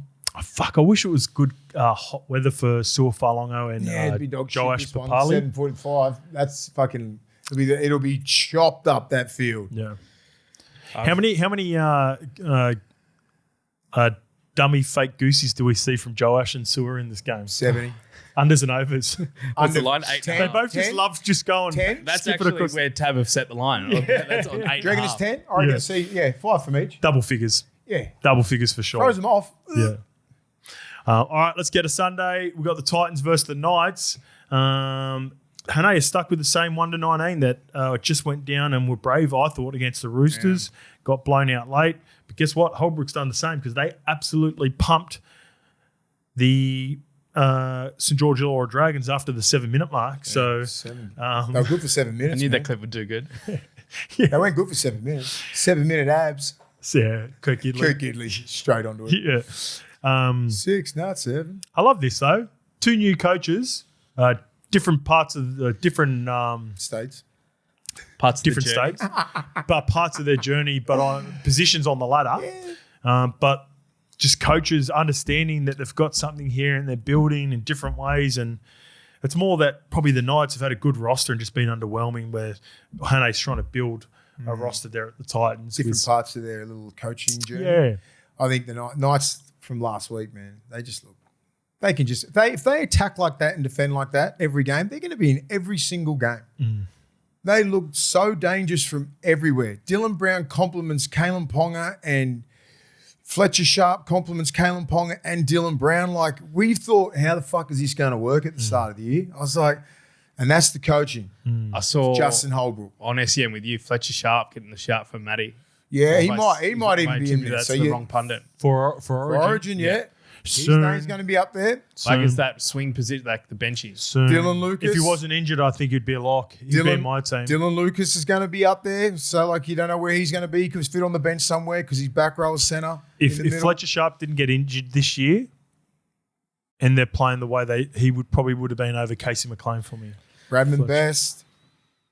You know, Yeah. like, I mean, fuck, he's unfortunate that he's just a genuine left centre and he's got Trell Mint in his way. But he's the next best thing. Well, speaking of Matty Johns, this is the Matty Johns Cup, and tab of price Gold Coast at $3.35. Newcastle Knights are $1.33. The line is 10.5. Have a look who's fucking going. 10.5's respectful. Far out. Not enough. Big Tino's there. Not enough this Both time. for What more was is your going to be price, going at for 14? spots. Did you get around 14.5? that. Yeah. They got some players there. Mo Fodawaker's going to be going. Tino's going to be going. Furmall's going to be going for these spots. Like, a lot to play for. You're a punter. Have they adjusted the total points? Normally it's like 38.5. Used to be like the margin of most games. Yeah, it's way up it'd now. be up. I haven't had a look at it because I haven't been looking at unders and overs and stuff. But I'll just do the try scorers for us. Jojo Fafita. He's fucking somewhere. Yeah, I'd love it. Yeah, I'd love to see. Even Philip Sami's been playing outstanding. So I think Fuck, could you go Brimo left centre? yeah, and Brimo. Like, you can. We haven't thought of these Titans boys because they just go under the radar and no one cares. Jaden Campbell at 7. A few comments were blowing Yeah. up that he wasn't even in conversation. Yeah. Who, Jaden Campbell, Yeah. as a 18, 19 man. No, to 7. come in for the 7. Like, not even putting his name in the conversation. Well, he'd be in the top 5. I tell you the biggest chance. I just don't think he'd be. Brimo, I think Brimo at left centre is a better chance than maybe I've given it credit for before seeing this lineup. Yep. He can play. He's very interchangeable as well. He can play anywhere. Stay tuned. Stay fucking tuned. Yeah, that's what I mean. It's a scary Titans team. Because I've got Jackson Purdue who's unproven. Brimo. Yeah, mate, Brimo could be 18, 19, easily. Easily, Alejandro. Yeah. If he is, not And he's worried. eligible now. They've changed the England thing, so Yeah. Yeah, he's an Origin player. He's played. He can fucking. The only reason why he wasn't fullback was Brimo KP. got the best run of it. Played Origin, then went and played England for only a year, and then they changed it back. So he just got the fucking. And Tony Carroll. Tony Carroll was the best. We fucking New Zealand, Australia, Yeah. Origin, everything. Yeah. King. let's go. Knights, because too much class. Yep. Would have been nice if this was a dry track, but I've got a same game multi. I am from the Newcastle Knights. He didn't get much ball because they were so dominant on the left edge last week. But Dylan Brown, feel like this is a game against the Titans where it could really open up. He could be pushing back through the middle. And I'm going Dylan square, Dylan Brown and Dylan Lucas for the Newcastle Knights. Dylan Lucas is on fire. I really wanted him a part of my Origin team as well, but I think he will play Origin in the future, if not for the injuries that he had at the start of the year. And I'm on Jaden Campbell. Like, it just feels like a Jaden Campbell game. Up in Brizzy, name sort of floated about, but not really. In it, he could take an intercept. You know, the fucking Anything. He's tinny. the Knights. You know, the Knights get too cocky. They're up by a big score. They chance the run, and Jaden Campbell takes one to the house. Titans they're a dangerous team. You don't fuck around with the Titans. I reckon they would know last week against the Roosters. A couple of little calls here and there. She's game on. Yep. All right, New Zealand Warriors versus the Brisbane Broncos. This is... To cut you off, so speaking of the New Zealand Warriors, the exclusive is just reported the Bulldogs have pulled out of Lukey Metcalf, and that leaves St. George in the front running. Oh, okay. Awesome. I don't think the Bulldogs were ever there. They're just I don't linked think by so. people. Everyone just gets linked because of. Yeah. Well, Danny Wilders had to obviously. It's just the way of box this off? it's just the way of developing the story and dragging it out. Like with news, There you I go. don't think it's really Be better, Danny. Come on, mate. They got to put out stuff. You know it is. Shout out to exclusive. New Zealand Warriors versus Brisbane Broncos. Mitchy Barnett in the starting front row. Beautiful. Jackson Ford dropped to the bench. What did I say? I just think that he's pretty loyal to Mitchy Barnett. I don't like it for Jackson Ford.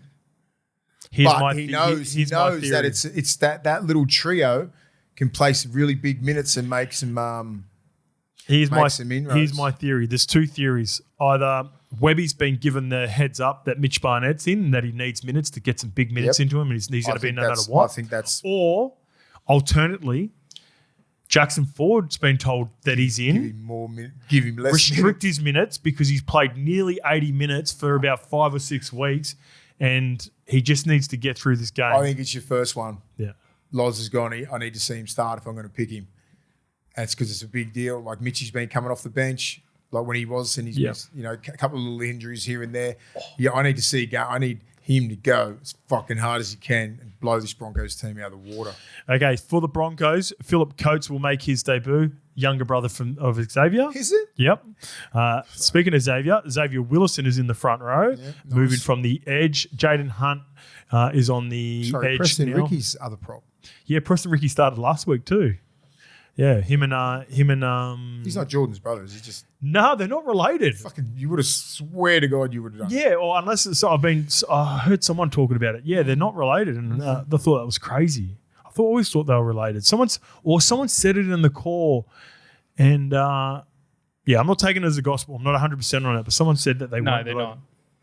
That's crazy, eh? They even look alike. Yeah. Good-looking cats.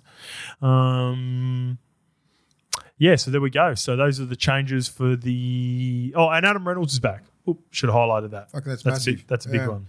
As your man, massive game I'm expecting from him. Xavier Willison would be...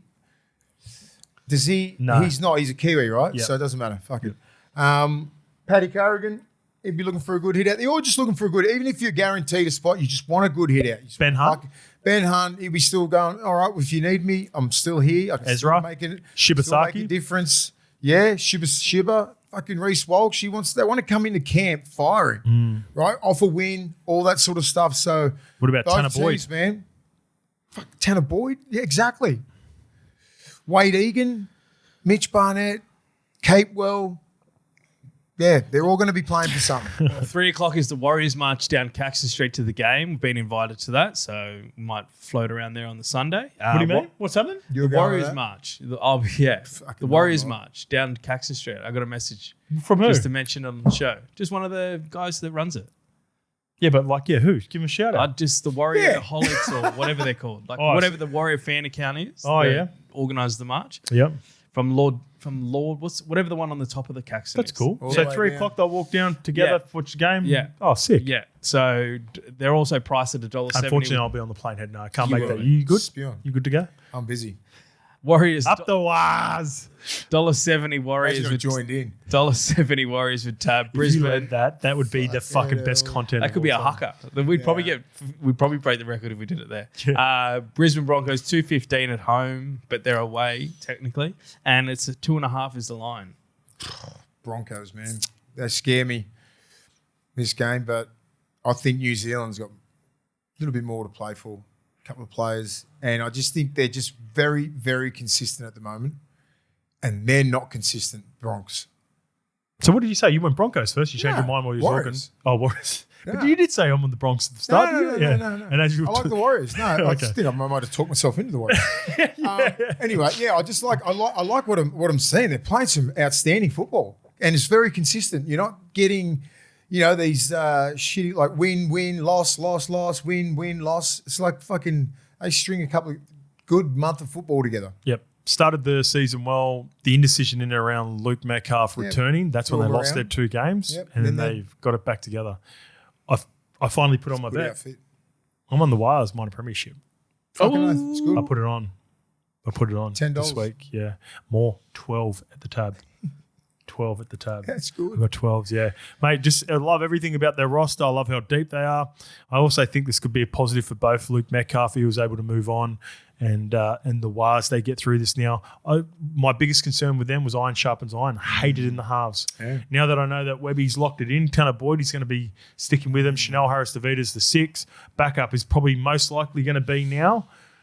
Even if he's fit, I think it's probably going to be Luke Hanson, Jet Cleary, the one after that. Scary team. Scary team. They're stacked. They're physical. And they should do their best work over Origin. Yeah, we've thrown out some hopefuls, but a lot of them are hopefuls. Tanner Boyd, hopeful. Wade Egan, hopeful. Yeah. Mitch Barnett, lock. Mitch Barnett is the only lock. Jackson Ford, hopeful. Capewell, probably. But they've got the backup. Yeah. I'm looking at Dimitri Vaimana. I'm looking at Jacob Laban. Laban's come straight back I'm looking at Tanner Sol-Smith. Like, I'm happy with the depth. Eddie Yeremia Tuava I like as well. So, yeah, they're sweet. Straight in. Boom. They're stacked. They're loaded. They're deep. Be a hard team to beat. And obviously the Panthers are the Panthers, but the Panthers are playing, they're having the buys through all the major buy rounds, and then whether they... I thought you were calling the Dragons the buy. Oh. I didn't know where you were going either. I was just like, no, the Panthers... I'm pretty sure they're playing. The benefit of the Panthers is they play during all 3 buy rounds, big buy rounds, which is just before Origin, but whether we will see the full contingent of Dylan Edwards, Brian To'o, Nathan Cleary, and even now with Liam Martin missing some time already. So I think it's gonna be a race between the Panthers and Wires at the back end of the year. All right, let's get to the Panthers versus the Dragons. Same 1-19 that defeated the Raiders. It looked pretty good, high quality game. I just wrote for the Dragons. They've changed their whole back line except for Val and Setu too, and they've mixed and changed around all their forwards, but just bench and forwards numbers have changed. So, yeah. Oh, it's a tough one. St. George are $11 with tab, $1.04 Penrith. $1.04. What's the line?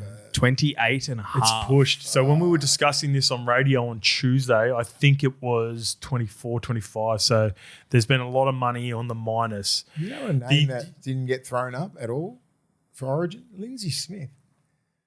He could do a job. He's played test football. Yeah. Right? And he plays massive minutes. Yeah, good shout. And he can play back row. He can play front row. He can ball play. Like he's got...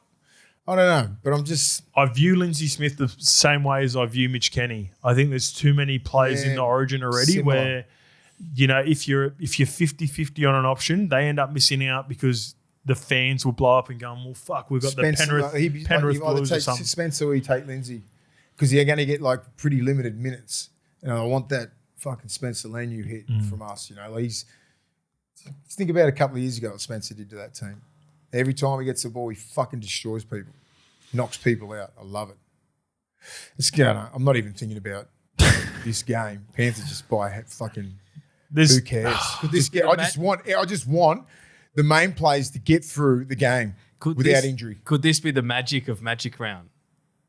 An upset. What, the fucking Dragons have an upset? Is that the upset? If they rest Cleary, To'o, Dylan Edwards, Yowie for fucking 70 minutes. I think psychologically this is one of the toughest games to get up to. Yeah, it would be. Yeah. You've got top of the ladder. Everyone's bagging the shit out of the Dragons. You've got Origin to fucking prepare for the next day. So you get 24 hours less in camp. Everyone, you probably know, everyone's been named at this point. Yeah. Like the coaches have been told. Ivan's leaving. That doesn't matter. I think it does. Do you think that could play a part? I just think it's going to be a fucking pain in the ass for them. Be a pain in the ass to get up for this game. Then I think they might start off. I think, the Dragons come out, they fucking go full ball. Yeah. They do all the time. You can't doubt that. They're going to come out there. They're going to come at you through the forwards, all this sort of shit. Then just like Penrith will just. Who's reffing this game? Play. This is important. No, this is important. If this goes what you just said, the magic of all magic rounds, and Dragons fucking upset Penrith, good on them. As long as Cleary and all that gets through. Who's your ref? Liam Kennedy. Fucking LK. Do any of them double up over the weekends? No, they've got enough. Yeah, they should do. Yeah. So you could have a touchy on Saturday. Liam Kennedy's my OG glitcher of late. He's the one that's just been... He's the glitch? He's been glitching like it's fucking going out of fashion. Right. All right, that's it. Another big show there. Plenty happening. Enjoy your magic round. Enjoy Magic Round. Come say hi to us. I might brush you. You never know. Nah, But, you'll get brushed by Hoz. But you get Mace will say something to you. Mace will say hi. Make sure you get there at the Stocky, all right? We'll see you at the Stocky, and we'll see you at the W on Sunday. Get your drinking boots on. Chances are you're about to lose. For free and confidential support, call the number on the screen or visit the website.